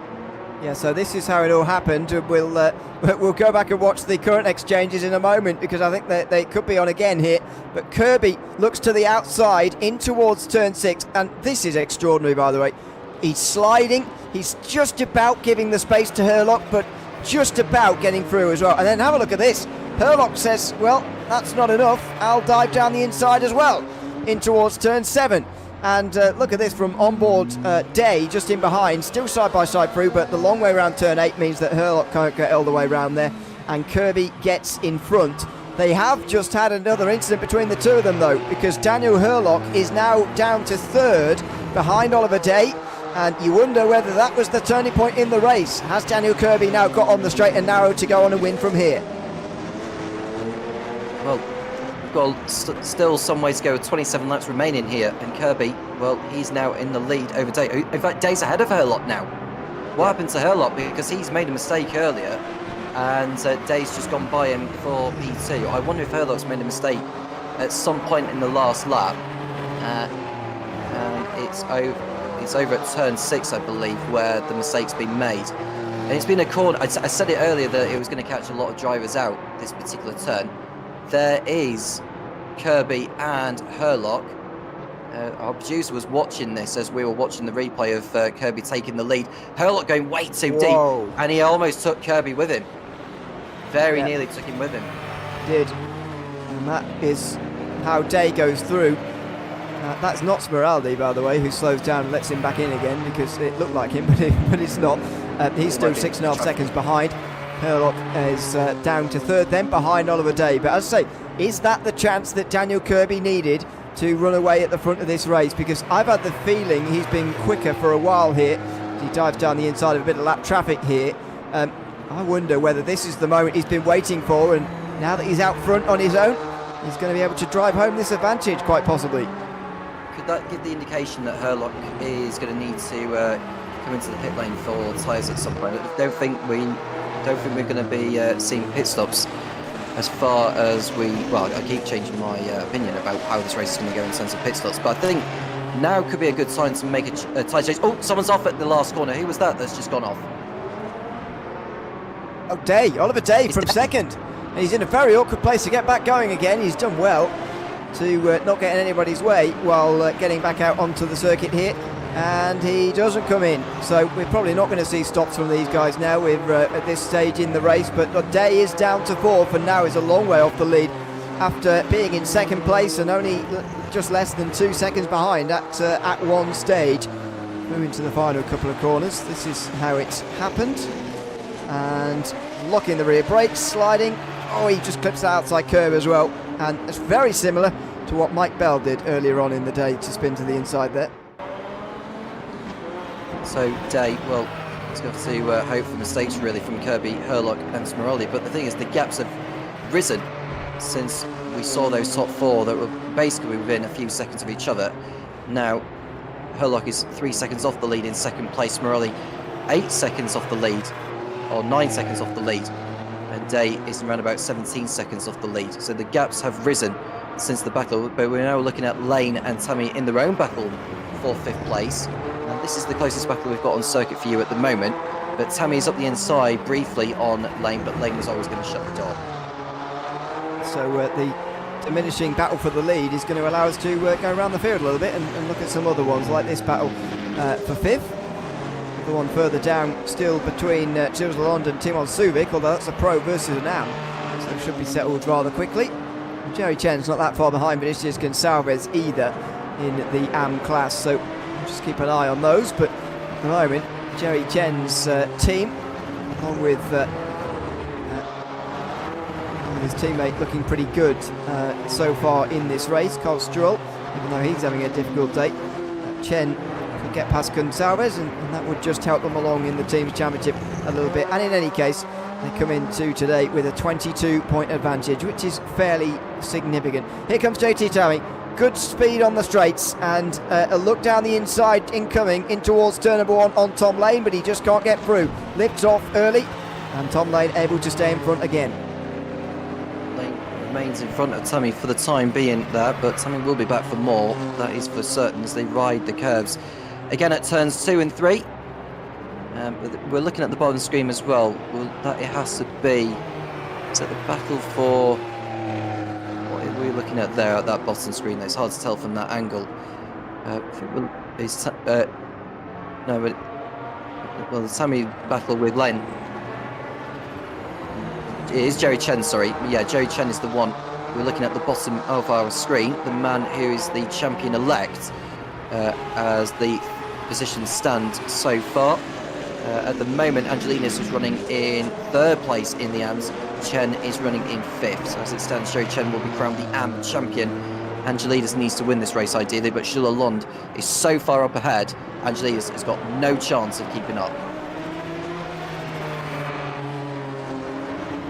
It's busy around some of these parts of the circuit, as you see in the bottom right. There's a right group going on at the moment. This is previously what we were seeing for the race lead, don't forget, but now this is where Jerry Chen is, and having to let through a whole load of drivers on different laps. Some drivers, Cosjoil for example, is 3 laps down at this stage. Jerry Chen 2 down. Ross Smith, who's behind him, is putting a lap on him, although he's a lap down to the overall leader as well. It's the right mess further back in the field with lap traffic, and Lane and Tammy are going to be very pleased that they're at a different part of the circuit where they're battling for 5th, and they are in front of the rest of the field as far as traffic is concerned for the moment. Of course, they will have to come around and also lap that traffic at some stage, but nevertheless they are in front of it for the moment. Tammy again getting great exits off these corners, and he's got good straight line speed as well. Is he finally going to make this move in towards turn number 6 like he has been threatening to for some time? Here he goes, inside line, Tom Lane fighting him, and it's going to be side by side, close between the two of them. Tom Lane holds well round the outside there. He just seemed to be a little bit quicker in the corners there, but Tammy, strong in the acceleration zones and strong on the straights, does get into the top 5. Tammy, well, that was a good overtake from him on Lane at that time round at turn 6. Nicely done.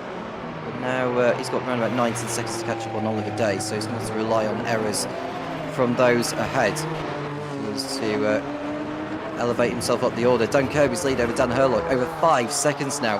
The gap is continuing to rise. There is Kirby. He took so much curb at turn 3 that he almost dropped it.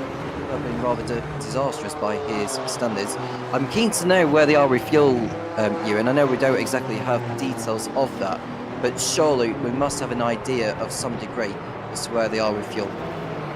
Well, nobody's gone into dramatic ultra save, so I'd imagine they've all calculated this quite nicely so far. And as I say, it's very different to the race that I think we did actually in the opening round of the season at Daytona, where first of all that's a circuit where you're on full throttle for a lot longer. You're also racing for 2.5 hours nearly. this time round we should be racing for just over an hour and a half and 250 kilometres. But also they've had a whole season of experiencing this. This is not a season with a small amount of rounds. This is round 12 of the season. There's plenty of them this season, and so they've had all of those factors, and this is a slow speed circuit, so they're able to save more just naturally through there as well. So yes, we don't have an idea really as to where they are on fuel, but at a guess I think they'll be fine, to be honest, because of the experience that everybody has been able to build up now over the course of a long season. Here is Smeraldi in third place, completing another lap. 22 to go here in Sandown, Australia. No longer a race circuit these days, but he's putting on quite a show so far. We've seen a lot of action over the course of this one. Just the one retirement so far, Vasilias Katerinakis. Only one to drop out. He dropped out quite early, around about 10 laps in, did Katerinakis. But other than that, no one else has retired. Carl Stroll Ross is Smith. now... Sorry, Ross Smith. Oh, and he just rejoins in front of Oliver Day. Like that was quite abrupt, the way he rejoined there. Spun through turn 3 and in towards 4. Yes, that's a very narrow part of the circuit, but very nearly rejoins right in front of the rest of the field. Let's see how it happened.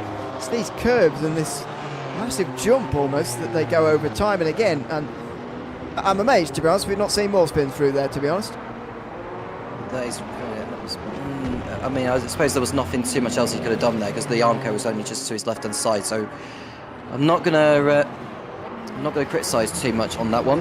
But Ross Smith does recover in the end. He's in 14th place overall, a long way off Adrian Rice now. He's over half a minute behind him. But Oliver Day, well, he'd been hoping for, he had hoped for better luck. Had it not been for that spin, he would have kept up with Kirby and Herlock. Now he's 12 seconds behind Smeraldi. Day has really, really dropped off. And that's only going to give motivation to the likes of Tammy and Lane, because Tammy is getting the gap down since he got by Lane not too long ago.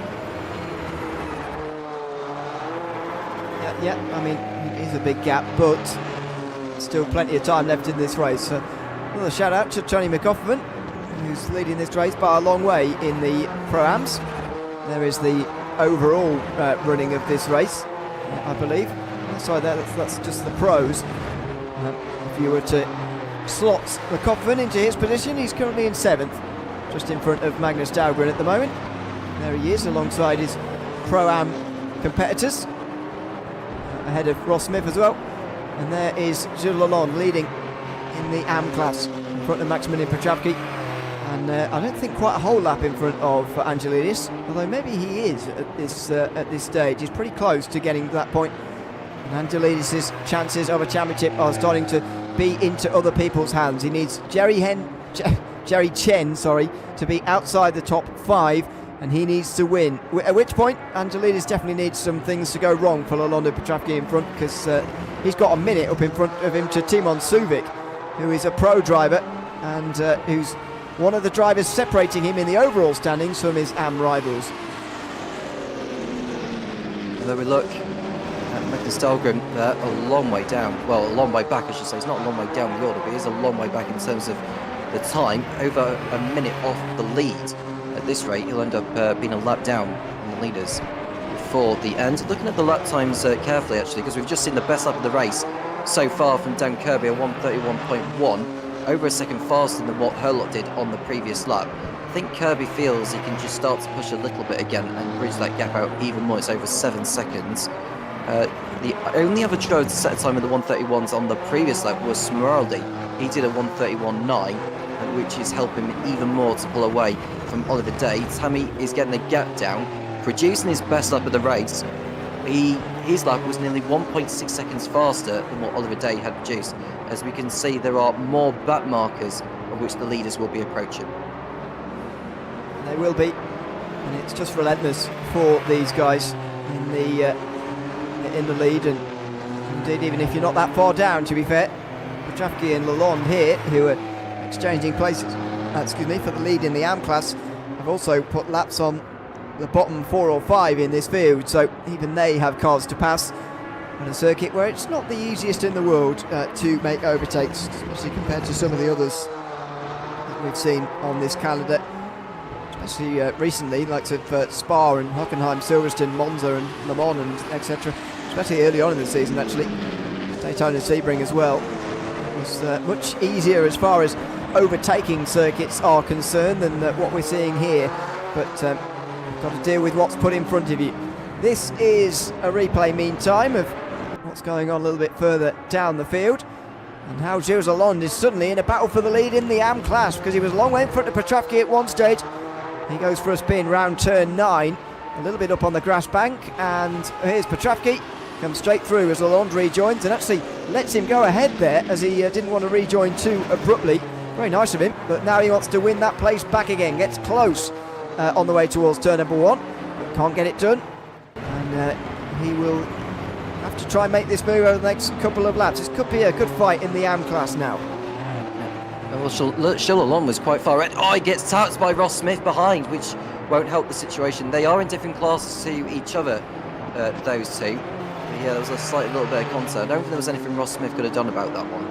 But either way, they are fighting for position overall. We're going to see another replay of George Angelidis going for a spin, riding the curves so much through turns 2 and 3. Yeah, he just turned in too early at 4, and the car just stepped around. Did. And unfortunately, he's having a difficult day on a day he really needed to win in the AM class. In the teams championship as well, Angelidis and Gonçalves are in front of Jerry Chen, to be fair, picking up 18 points between the two of them, I think. Just 6 points for Jerry Chen, and then for Carl Sturl, I think just 4 points as things stand, but it's nowhere near enough for him to be able to actually make up any positions in terms of the team's championship at the moment. So again, Angelidis needing better results for that as well. Now, side by side and traffic going on here as Petrovsky gets past one of those lapped cars. It's all happening here. Ross Smith involved in this, as well as Gilles Lalonde as well, who tried to get him to go past there, Smith at one stage, but couldn't. Now Lalonde down the inside towards turn 2. Oh, and Smith follows as well. Flash of the lights. Not sure which lap car that is actually, but it might be Kruger, Joe Kruger, who has just let those guys through. I can't work out whether Lalonde wants Smith to go past or whether he definitely wants him to stay behind, but he's making all sorts of movements on the straights here, trying to indicate things to Ross Smith. Yep, I don't know whether Ross Smith just doesn't want to go by him at the moment because he knows that Lalonde is going to come back, because he's got a class lead to fight for with Maximilian Petrovsky, who's beginning to pull away. So I think that maybe what is crossing through Ross Smith's mind is just say, look, I don't really want to get involved in this. I'd rather if you pull away and go after your rival. But I think there'll come a point where Ross Smith will just have to go by him because he is losing time. I know he's so far off his nearest rival in the race, which is Adrian Rice. He's almost a lap down on him, given by a long way back for Ross Smith. So I think his chances of going up the order in his class are well and truly done for this one. Either way, he's going to try and move up overall. And we're looking at Timon Suvic, who we've not really seen a lot from him in this race, and same with Wouter de Bruijn. They're nose to tail in the battle for, I think this is class positions that we've seen on the screen, not the overall position. So Timon Suvic is chasing Wouter de Bruijn. I think there might be a lap apart from each other, thinking of it. They are a lap apart, I think. Yeah. Well, are they? Is that doesn't look like he burned in front, does it? So, no, it doesn't look like it, does it? No, it's not for position, class or not. It might be, yeah, so I've got Angelidis. I think it's one of the Lanciers anyway. Racing car. No, it's not George. There's George. It's might be Gonçalves. There we go. It's Vinicius Gonçalves. Mystery over. Nobody anywhere near each other in the field at that part, so a bit of a mystery why there's people nose to tail, but anyway, worked it out eventually. There's Jerry Chen, 5th position, and it looks like he's on course for a title at the moment. He's done enough to get the points for, at the very least, 6th position here tonight. So he's, 7th position, as it would be. So he's doing enough as things stand. Meantime, into the pit lane for, that's Katranakis, who's still out of this race. So far, no pit stops made by anybody who's still in the race, which is a sign really of what the right strategy is here today. Manage your tyres and go through with them right to the end. Ross Smith still stuck behind Jules Lalonde, who's chasing after Maximilian Petrovsky for honours in the AMS in this race. No one has made pit stops, for your information. They are going to go to the end, which has been a feat across the whole season. We didn't see pit stops in Fuji, as far as we know. But Smeraldi's all over the back of Herlock now, Ewan. He's now half a second off him in the fight for second place. Just want to see if there's going to be any change for position. I think that's JT Tammy putting a lap on Ross Smith by the looks of it, is it? It is JT Tammy. It is.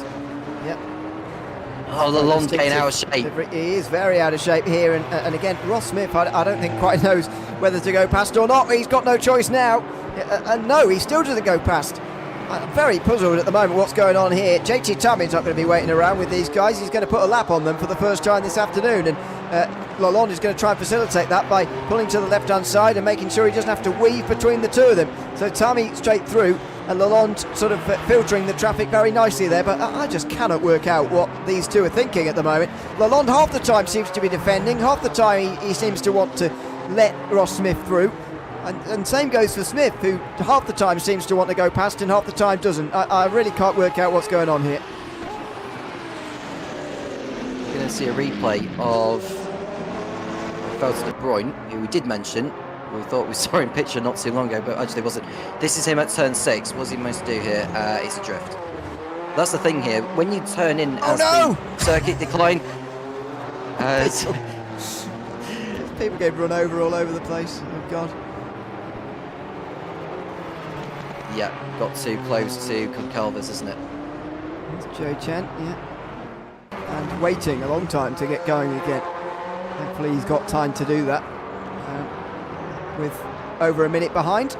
So, second place. Battle on between Dan Herlock and Alessandro Smeraldi, who has been one of the fastest drivers in this race. In fact, he has the fastest lap. The only problem for him is that Dan Kirby's in front of him by 10 seconds and he's not gaining on the race leader by very much per lap. But I still think for Smeraldi, a pass for second place on Herlock, which again is going to be difficult because of Herlock's straight line speed advantage, would constitute a very good result, I think, for Smeraldi in second. There they are, coming through the infield. Further on down the field, that is Jules Lalonde, you can see on the bottom screen.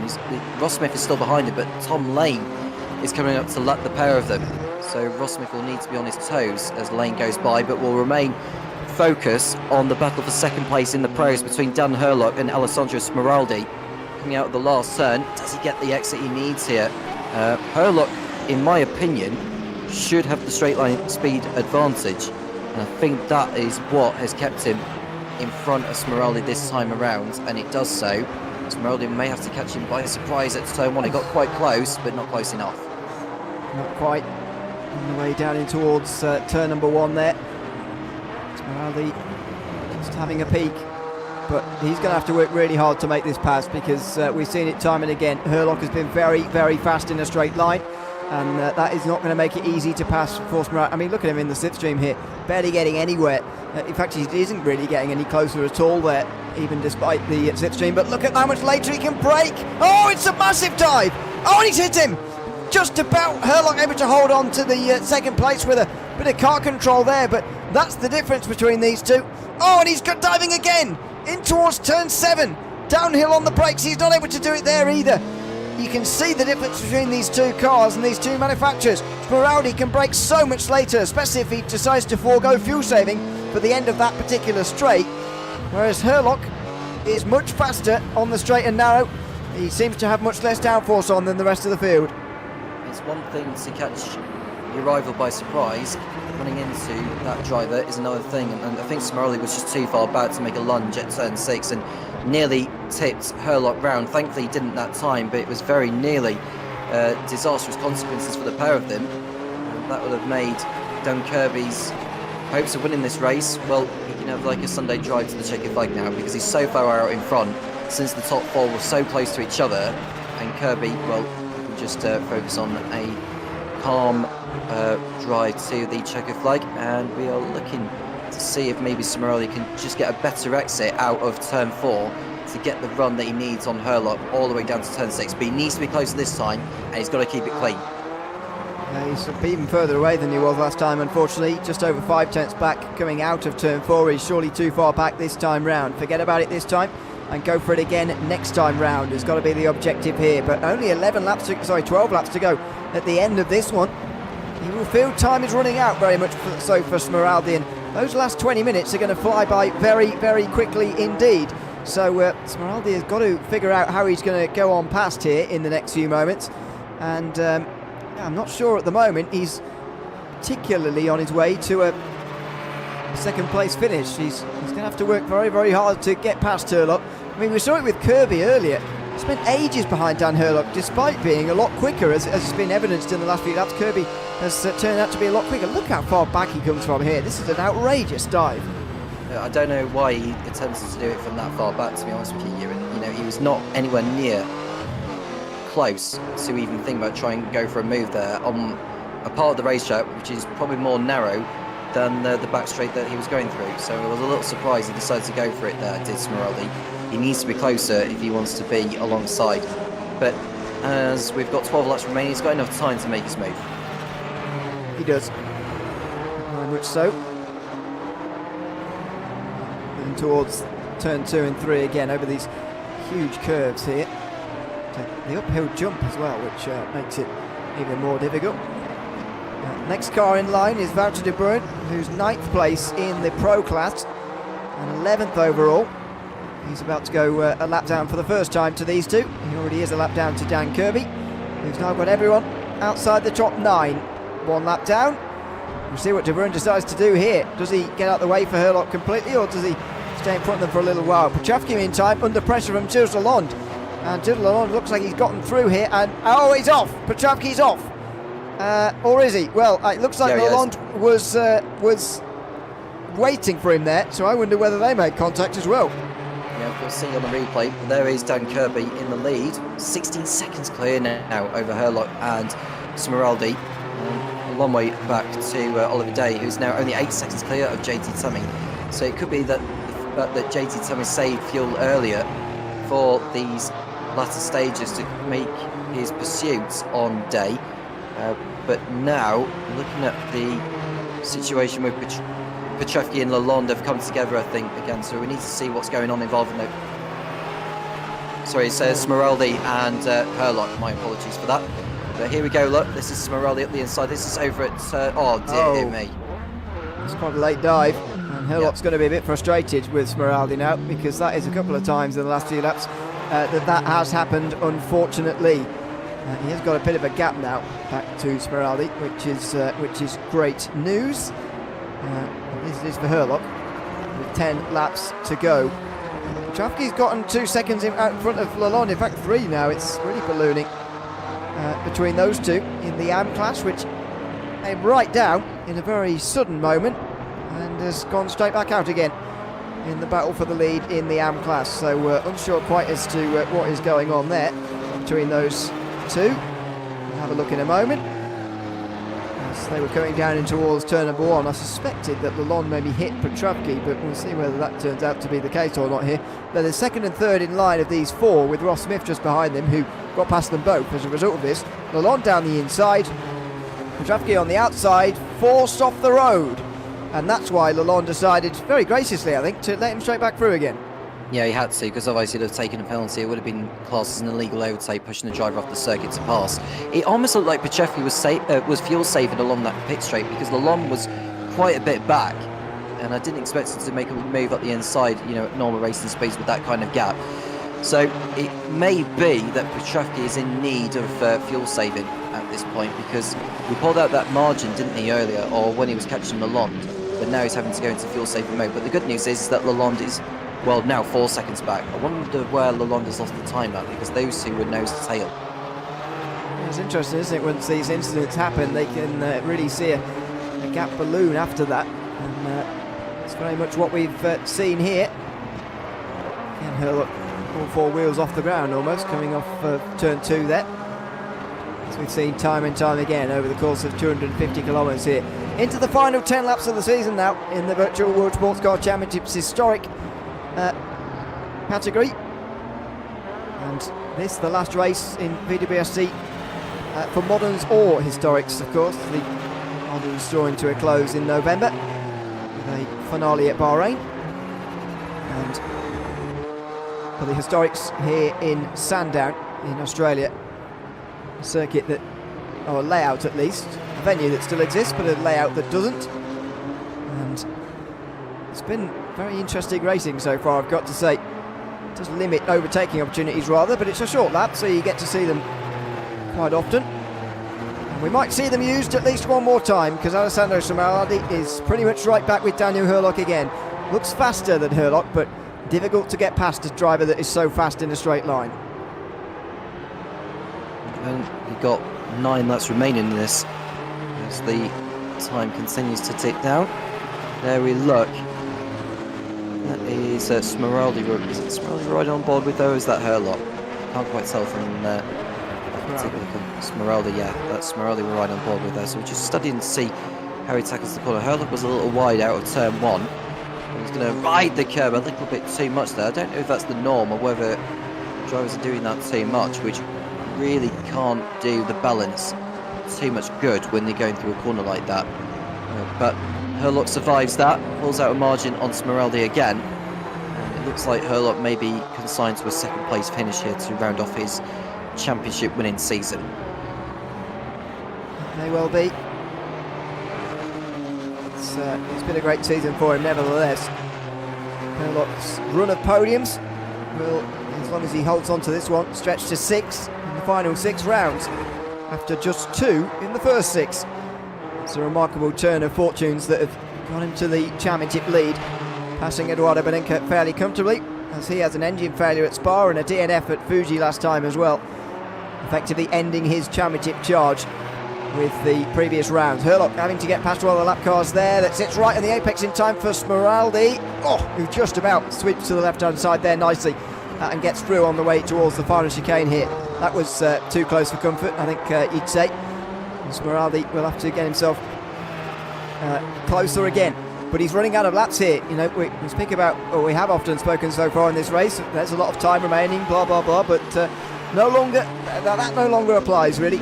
There is not very much time remaining, and he's going to have to get this done pretty quickly now. He's going to have to catch up pretty quickly and then get the move done on quite a short time scale. So the sun is beginning to really move around in the sky as the race has gone on. It's not going to be one of those day-to-night races we have seen over the course of the season in the VWSC, whether it be in the modern or the historics. It is one in the sunshine today to run off the season, given we are in December. But in Australia, it is essentially their summer, so I suppose it is appropriate in that respect. Kirby is 15 seconds in the lead as Smeraldi does his best to stay in touch with Hurlock, and he's done well on this lap actually. He has Smeraldi to close down the gap. He was slower than his rival on the previous tour by nearly 4 tenths, but as they're coming up to back markers again, he's given himself a little bit more of a chance to close in. This is probably some of the last bits of traffic they'll have to deal with this season. For the likes of Dan Hurlock, there's a big gap. In fact, there's no traffic then after these two between them and Daniel Kirby, who's over 15 seconds in front of them. So it's perhaps the last bit of traffic for them to both deal with. Smeraldi very close coming out of the final corner, but that won't matter with Hurlock so fast in a straight line, and indeed getting the hint of a slipstream from Jerry Chen. I think that is just up in front of them towards turn 1. Smeraldi not able to brake late enough there, but we've seen how late he can brake in towards turn 6, and this will help him stay really close with Chen just in front of Hurlock. Oh, and he slides as well, Hurlock. Smeraldi even has a look towards turn 4 there, but he'll never go through there. This is a real opportunity for Smeraldi, and it might be his last one because of how close he comes off of turn 4, but look at how far back he is all of a sudden. The straight line speed is absolutely insurmountable here for Dan Hurlock. It's going to be very late on the brakes from Chen, in time for Chen, and very nearly gets on the inside of Hurlock. So it just shows you he doesn't really need to be that close to have a peek down the inside of Hurlock into one of these corners. He's absolutely incredible on the brakes. And this is not the only battle that's brewing. JT Tammy's got the gap down to less than 2 seconds between him and Oliver Day in the fight for 4th place. We saw the gaps earlier shrinking. Well, may not need to mention what the gap is now once we see those two in the picture, because the picture tells you for yourself what the gap really is. Yep, it does. Oh, and traffic, and they're off. JT Tammy's going to get through, is he? Doesn't even have to make the overtake properly. JT Tammy is going to. Oh, sorry, he's not through just yet. I thought he was going to rip straight by there, but no. Dave just about able to get back on the road in time. But again, lap traffic playing a big role in that fight as well here. Don't forget, JT Tammy of these two is the one who has great straight line speed. So surely in towards turn number 1, he's going to have a great chance here. And Oliver Day is going to be disappointingly finishing in 5th position, it looks like, for a driver who was leading this race earlier. 2/10 of a second, 2.5 tenths it is at the moment. Tammy's now in the slipstream. He's using his straight line speed, but they're quite evenly matched. And Oliver Day is able to hang on just about. Goodness me. Tammy is going to be putting on some big pressure at the end here with 6 laps to go. So is Smirali. Look how close he is here. Surely he's going to be able to go through. Herlock has to brake late on the inside line, but how brake can he? Oh, he can't brake late enough at all. Smirali right round the outside. Just roars past him and into 2nd position in this race. What a move from Smirali, going to the outside this time, which was the right thing to do. And I don't think Herlock could have done anything more than what he's done there. But now you can just see Tammy and Day just as close behind in the fight for 4th position. And now they're coming towards the hairpin, which we've been struggling to see from the normal broadcast angle. We have to go to the onboard to see how close they are coming through that. But now, as they come out, Day still has his nose in front, but Tammy still has the advantage. All that gap that Day has lost, well, it's been a nightmare second half of the race for him to just hold on to 4th position. There are a couple more cars that they may be coming up to before this race is over, but Tammy may not need those back markers. He thought about going for it, putting Day off corner by corner, but Day just about holds on. 5 to go. 5 laps to go indeed. Even for these two, who are just over a half minute off the race lead. JT Tammy with a great exit this time. He's going to be side by side almost across the line here. Look at them making almost side to side contact. The Jaguar on the right hand side of picture. Oh, and the Lancia on the left, just having the legs in a straight line. JT Tammy has been able to overhaul a lot of his overtakes so far with a bit of extra straight line speed. He's not able to do that with Oliver Day, and so he'll have to think about making a move. He hasn't had to think about making a move so far in this day. He'll have to do it a little bit differently this time round. Out the turn 4 again. He gets a bit of a snap of oversteer. Let's see what his braking performance is like in towards turn 6. I doubt very much that it's as good as Smiraldi's, as he was able to get past Herlock very easily. Can Tammy do the same here? Switching to the inside. He's going to have a peek. He's going to have a go. Oliver Day doesn't defend it. Oh, and he doesn't need to in the end. Tammy can't quite do it. No, he was too far back. He just saw the gap increase as they went down that back straight. I don't know whether there was a little bit of fuel saving which Tammy had to do. But he sent him on the inside. Contact made. And it backfires on Tammy. Turn 7 again. The downhill right-hand hairpin has claimed a couple of victims so far, and it's claimed another one here. JT Tammy now a second and a half or so behind Oliver Day. We'll see it again in a moment, but these are the things you have to do when you're desperate for a position in the final 5 laps of the season. Yeah, well, he's clawing the gap back. If I could get my words out, it is that time of the year where, you know, fatigue is kicking in. But Day is just holding on ahead of Tammy here. Can Tammy get the drive out here? He's too far back, I think, from where he was on the last lap. So he may have to wait until the back straight to just be within range to attack.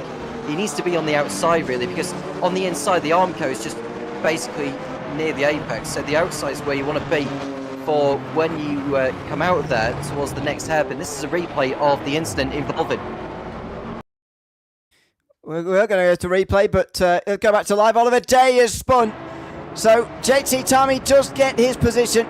Another incident through turn 1 for Oliver Day. He's lost positions through there before, and he's lost 4th now through there as well.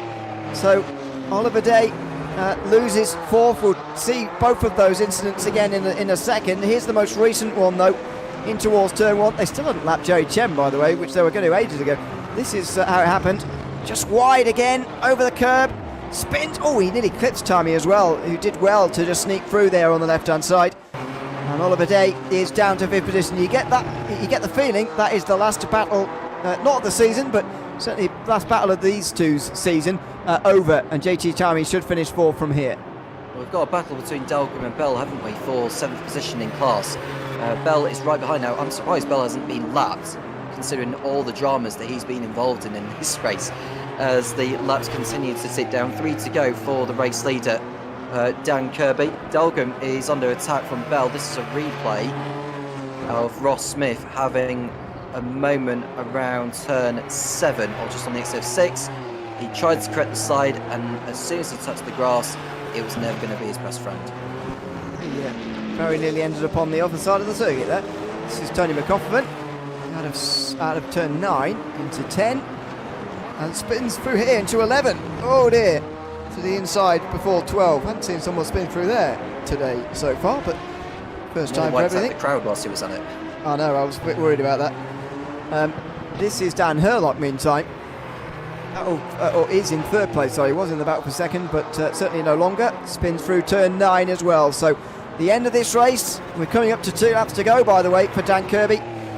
And he's just, the mistakes starting to creep in. This is the look down the inside from JT Tammy. In the end, as you said, backfired on him. But as we know now, it didn't matter in the end. But his heart would have been racing at that stage.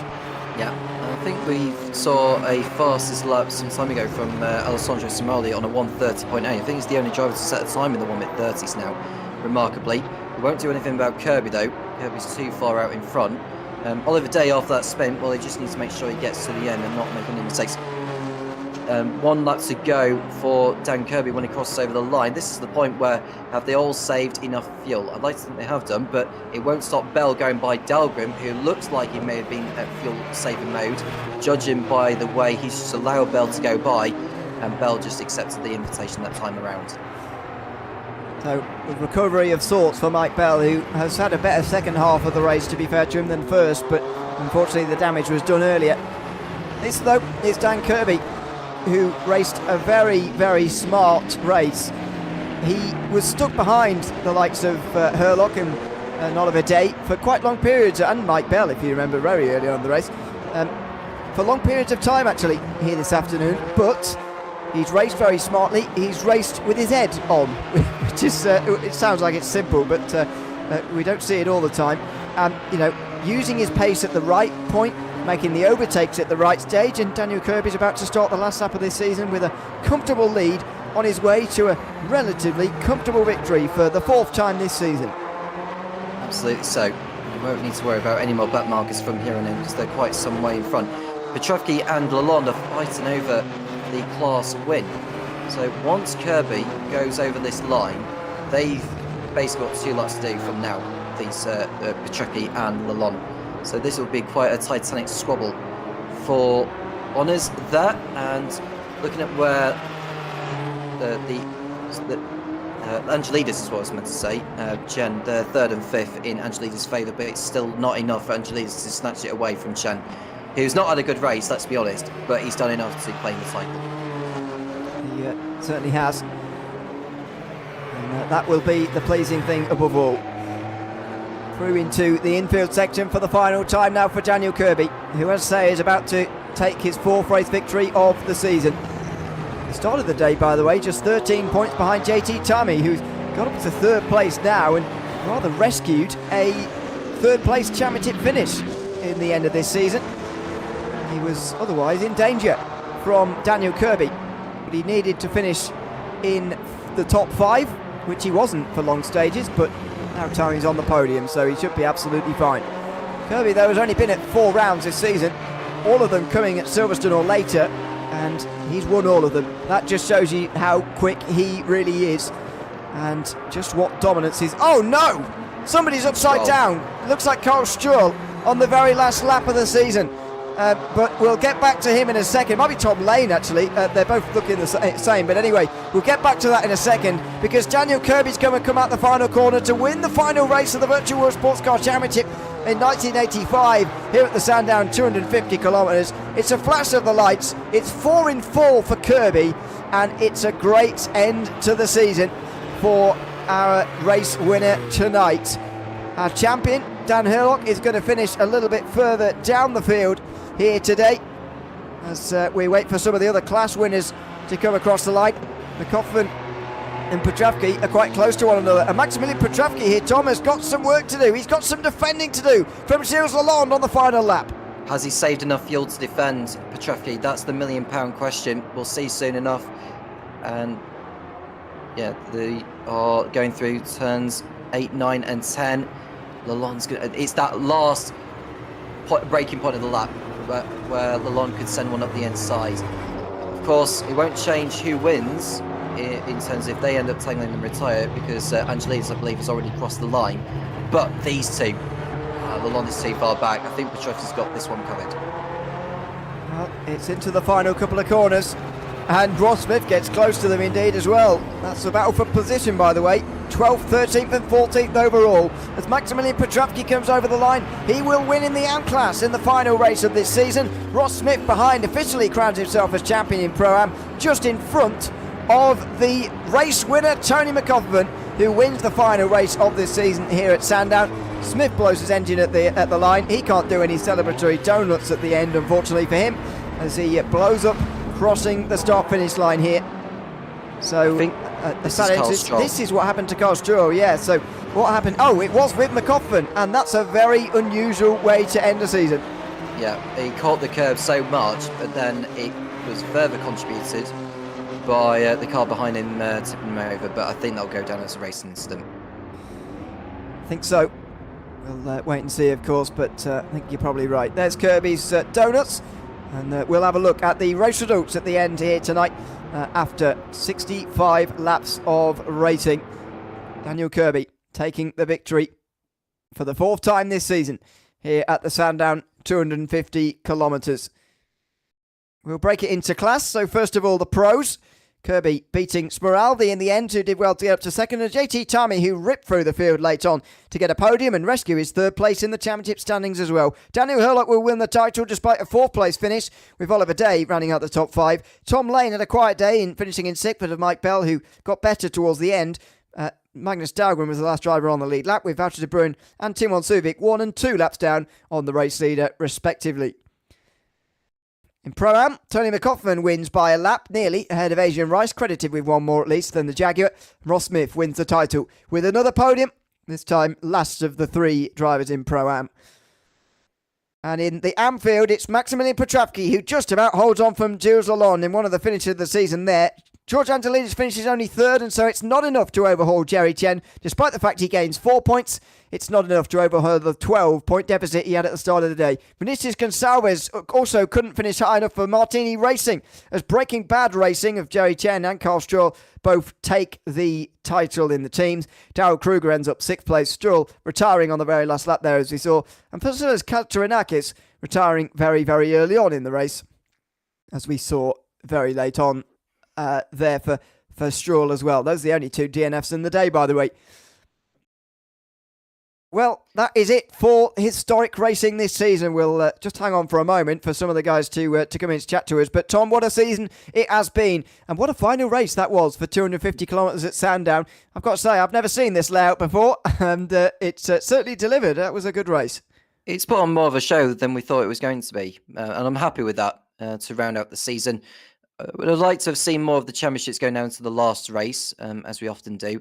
But it is what it is. And, from the legendary circuit of Daytona that we had at the beginning of February to finishing off in style here in Sandown. We saw some brilliant battles today. At one point, the top 4 were just within a few seconds of each other. That tells you how this race has gone on.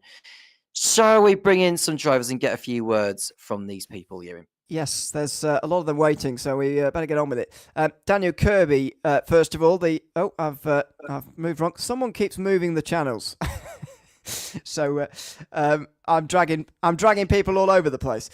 Daniel Kirby, first of all, the race winner tonight. Congrats, Daniel, on the win for the final race of the season. How have you found this season generally? Because we've only seen you at 4 rounds, but you've won them all. Have you enjoyed these cars this season? Yeah, they're super fun cars and really difficult to drive. They can get quite sketchy pretty quick, so it's pretty fun, and it's also interesting with having the fuel save because you can't stop for fuel. They're pretty interesting races. What about this circuit? I'd never seen it before. It's a tricky infield. What did you make of it? Yeah, that's the only part I think my car was good. The Porsche was absolutely awful at this track, so I was not expecting to actually be this competitive. But yeah, the track's kind of fun. I think I've raced it somewhere before, like once. Well, it seemed like it anyway. When we saw you out there, congrats on the win tonight, Daniel. And thanks for chatting to us at the end of the race as well. Alrighty, thank you guys. Thanks so much. That is Daniel Kirby. Finishes in first place today. I haven't got any of the other podium sitters, but in the pros, Daniel Hurlock takes the championship, and we can chat to him as well. Dan, welcome in. Congratulations on officially being the champion now. You would have known that before anyway, but how does it feel to see your podium run come to an end, but the season come to an end with you on the top of the standings? Yeah, I mean, would have been nice to hold on at the end, but the tyres just dropped off massively in the last 10 laps, 4 seconds a lap slower. So that wasn't to be with the Lancia, but ultimately I've had quite a lot of fun in the season with the mods. It's been brilliant. What would you say was the turning point for you? Because you've been on this extraordinary run of podiums now, 5 in a row, as opposed to only getting 2 in the first 6 rounds. So what was the turning point really with these cars for you? Turning point is that there was some races at the start where I got some bad luck in contact, and that would have dropped me back. But overall, the turning point was just watching Bonza from as I was away for that round and seeing race unfold, and then I thought, right, I got to try and close this gap down somehow. So going into this round with the gap I had, I didn't think would be possible at all. Well, congratulations on managing that and going through with the season victory as well as you have done. Thanks for chatting to us at the end, and congratulations again. Cheers. Thank you, guys. Thanks so much. That's Daniel Hurlock, who wins the title in the Pro Class here today. Mike Bell's a little bit further down in the Pro Class here today, and also joins us. Mike, welcome in. Congrats on an end to another season here in the Virtual World Sports Car Championship. Tell us a little bit about your race that started running in the podium places and ended up a little bit further down for you. How was it? Well, yeah, it was a fun return. My R Factor's been bricked for quite a while. We literally, so I've been off of it for a good couple of months. We got it mended, probably I think like the day before yesterday. So didn't really have a whole heap of practice time. So come in, and obviously we've the team's changed car since my last race, so that was a bit of a learning curve. But no, the Lancia it's a lot of fun. It's a very quick machine, but it's not the most forgiving. And yeah, I had a few unforced errors, let's call them, where I just went spinning off into the weeds, or maybe it was, it's a Lancia. It wanted to go rallying, but yeah, it was good fun into the season. And obviously, I mean, very happy to be coming away with the team's title. Obviously, Dan's done the massive share of the work for that one, but got a few more points on the board on the last round of the season, so it's always a bonus, especially when you don't think you're going to be racing for the rest of the year. Absolutely, yeah. So good to see you back on the grid again, and congrats on a good run tonight. Thanks for chatting to us at the end, and yeah, congrats on a good season for the team. Yeah, thank you very much. Thanks very much. That's Mike Bell, part of the winning team here tonight, despite not being here since the Mugello round of the season all that time ago. We'll go down to AM now. We'll leave Ross Smith for the end as a pro AM, and speak to Maximilian Petrovsky next in line. Maximilian, welcome in. Congratulations on a race win tonight. But what a battle that was with yourself and Gilles Alon. Talk us through that last lap or so. Well, it was quite of an ordeal. Absolutely ridiculous, honestly, how difficult this race was. Gilles was getting the pace towards the final lap on me because my front tires were, I think, about 20% or so at the end. So he just had somehow around the same cornering grip, and then also much more much more straight line speed than me. So it was mainly about just turning up the turbocharger for the final lap and hoping I don't run out of fuel. Well, congratulations on not running out of fuel and indeed taking the race victory in the AMS here tonight. And thanks for coming to chat to us after the race as well. Thank you very much. Have a good one. Thanks so much. That's Maximilian Petrovsky, who wins in the AM class tonight. And in the championship, Jerry Chen is able to take the title as well. Jerry, welcome in. Congratulations on taking the title in the AMS. The only champion who wasn't sure mathematically whether you were going to be champion before tonight, but now you are. Took us through the relief as you came across the line there to take the title. Thanks, guys. Yeah, it was just survived today. I've weighing all kinds of downforce on the car, and I knew I was going to be slow, but I was just like, okay, just keep it on the black stuff and get out of the way when the Kirby's and the Hurlocks come by. But yeah, that was a really fun season. Yeah, talk us through the sort of key points of it that allowed you to go on and take the title here this season. Is there any moment you would point out as crucial for this season? But yeah, I think two. The first one was Sebring, when George got murdered by one of the roadside brake markers, unfortunately, and he DNF'd. And I was not expecting to win Sebring, but I somehow got the AM win there. And then in the last race at Fuji, I gambled. I knew I had to keep up with George because I wasn't going to be able to beat him at Sandown. So at Fuji, I lowered the wing all the way down to keep up with him on the straight and managed to win Fuji. So I think those are the two big momentum swings for me to win the season. Absolutely. Well, congratulations on taking the title in the AMS here this season, and thanks for coming to chat to us at the end of the season as well. Thanks, guys. Thanks for doing the broadcast. Thanks very much. Jerry Chen, winner of the title in the AMS here this season. And one final chat, Ross Smith joining us now as well. Ross, welcome in. Good to have you with us. Congrats on finally sealing the end of the season as a Pro-Am champion here, although you already knew that. How do you want to do this?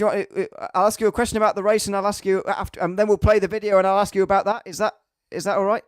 Sure. Yeah. Well, I mean, the race could have gone better. I did have some fun there with Gilles and Max at the end, so it was not all for naught. And even got a chance to have a bit of a fight with Tony McAuffin. I mean, we'd been talking about it all season long. It seemed anytime that we'd get close enough to actually have a battle, one of us would do a Spinella or something. So being competitors in the championship, it was nice to at least have a few laps where we could say, oh yeah, we actually were trying to play that out.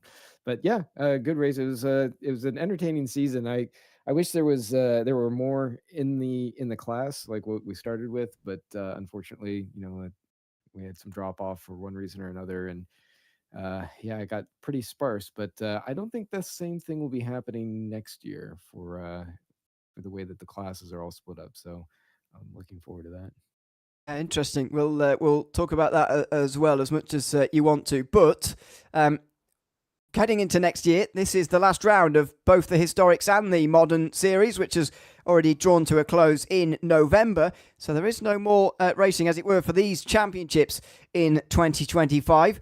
But we can show you what there is to look forward to in 2026 with the Virtual World Sports Car Championship Historics. And we have a video to show you, a bit of a preview towards 2026. Let's have a look.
don't you mess around with me. You're a heartbreaker, dream maker, love taker, don't you mess around with me. You're a heartbreaker, dream maker, love taker, don't you mess around with me. You're a heartbreaker, dream maker, love taker,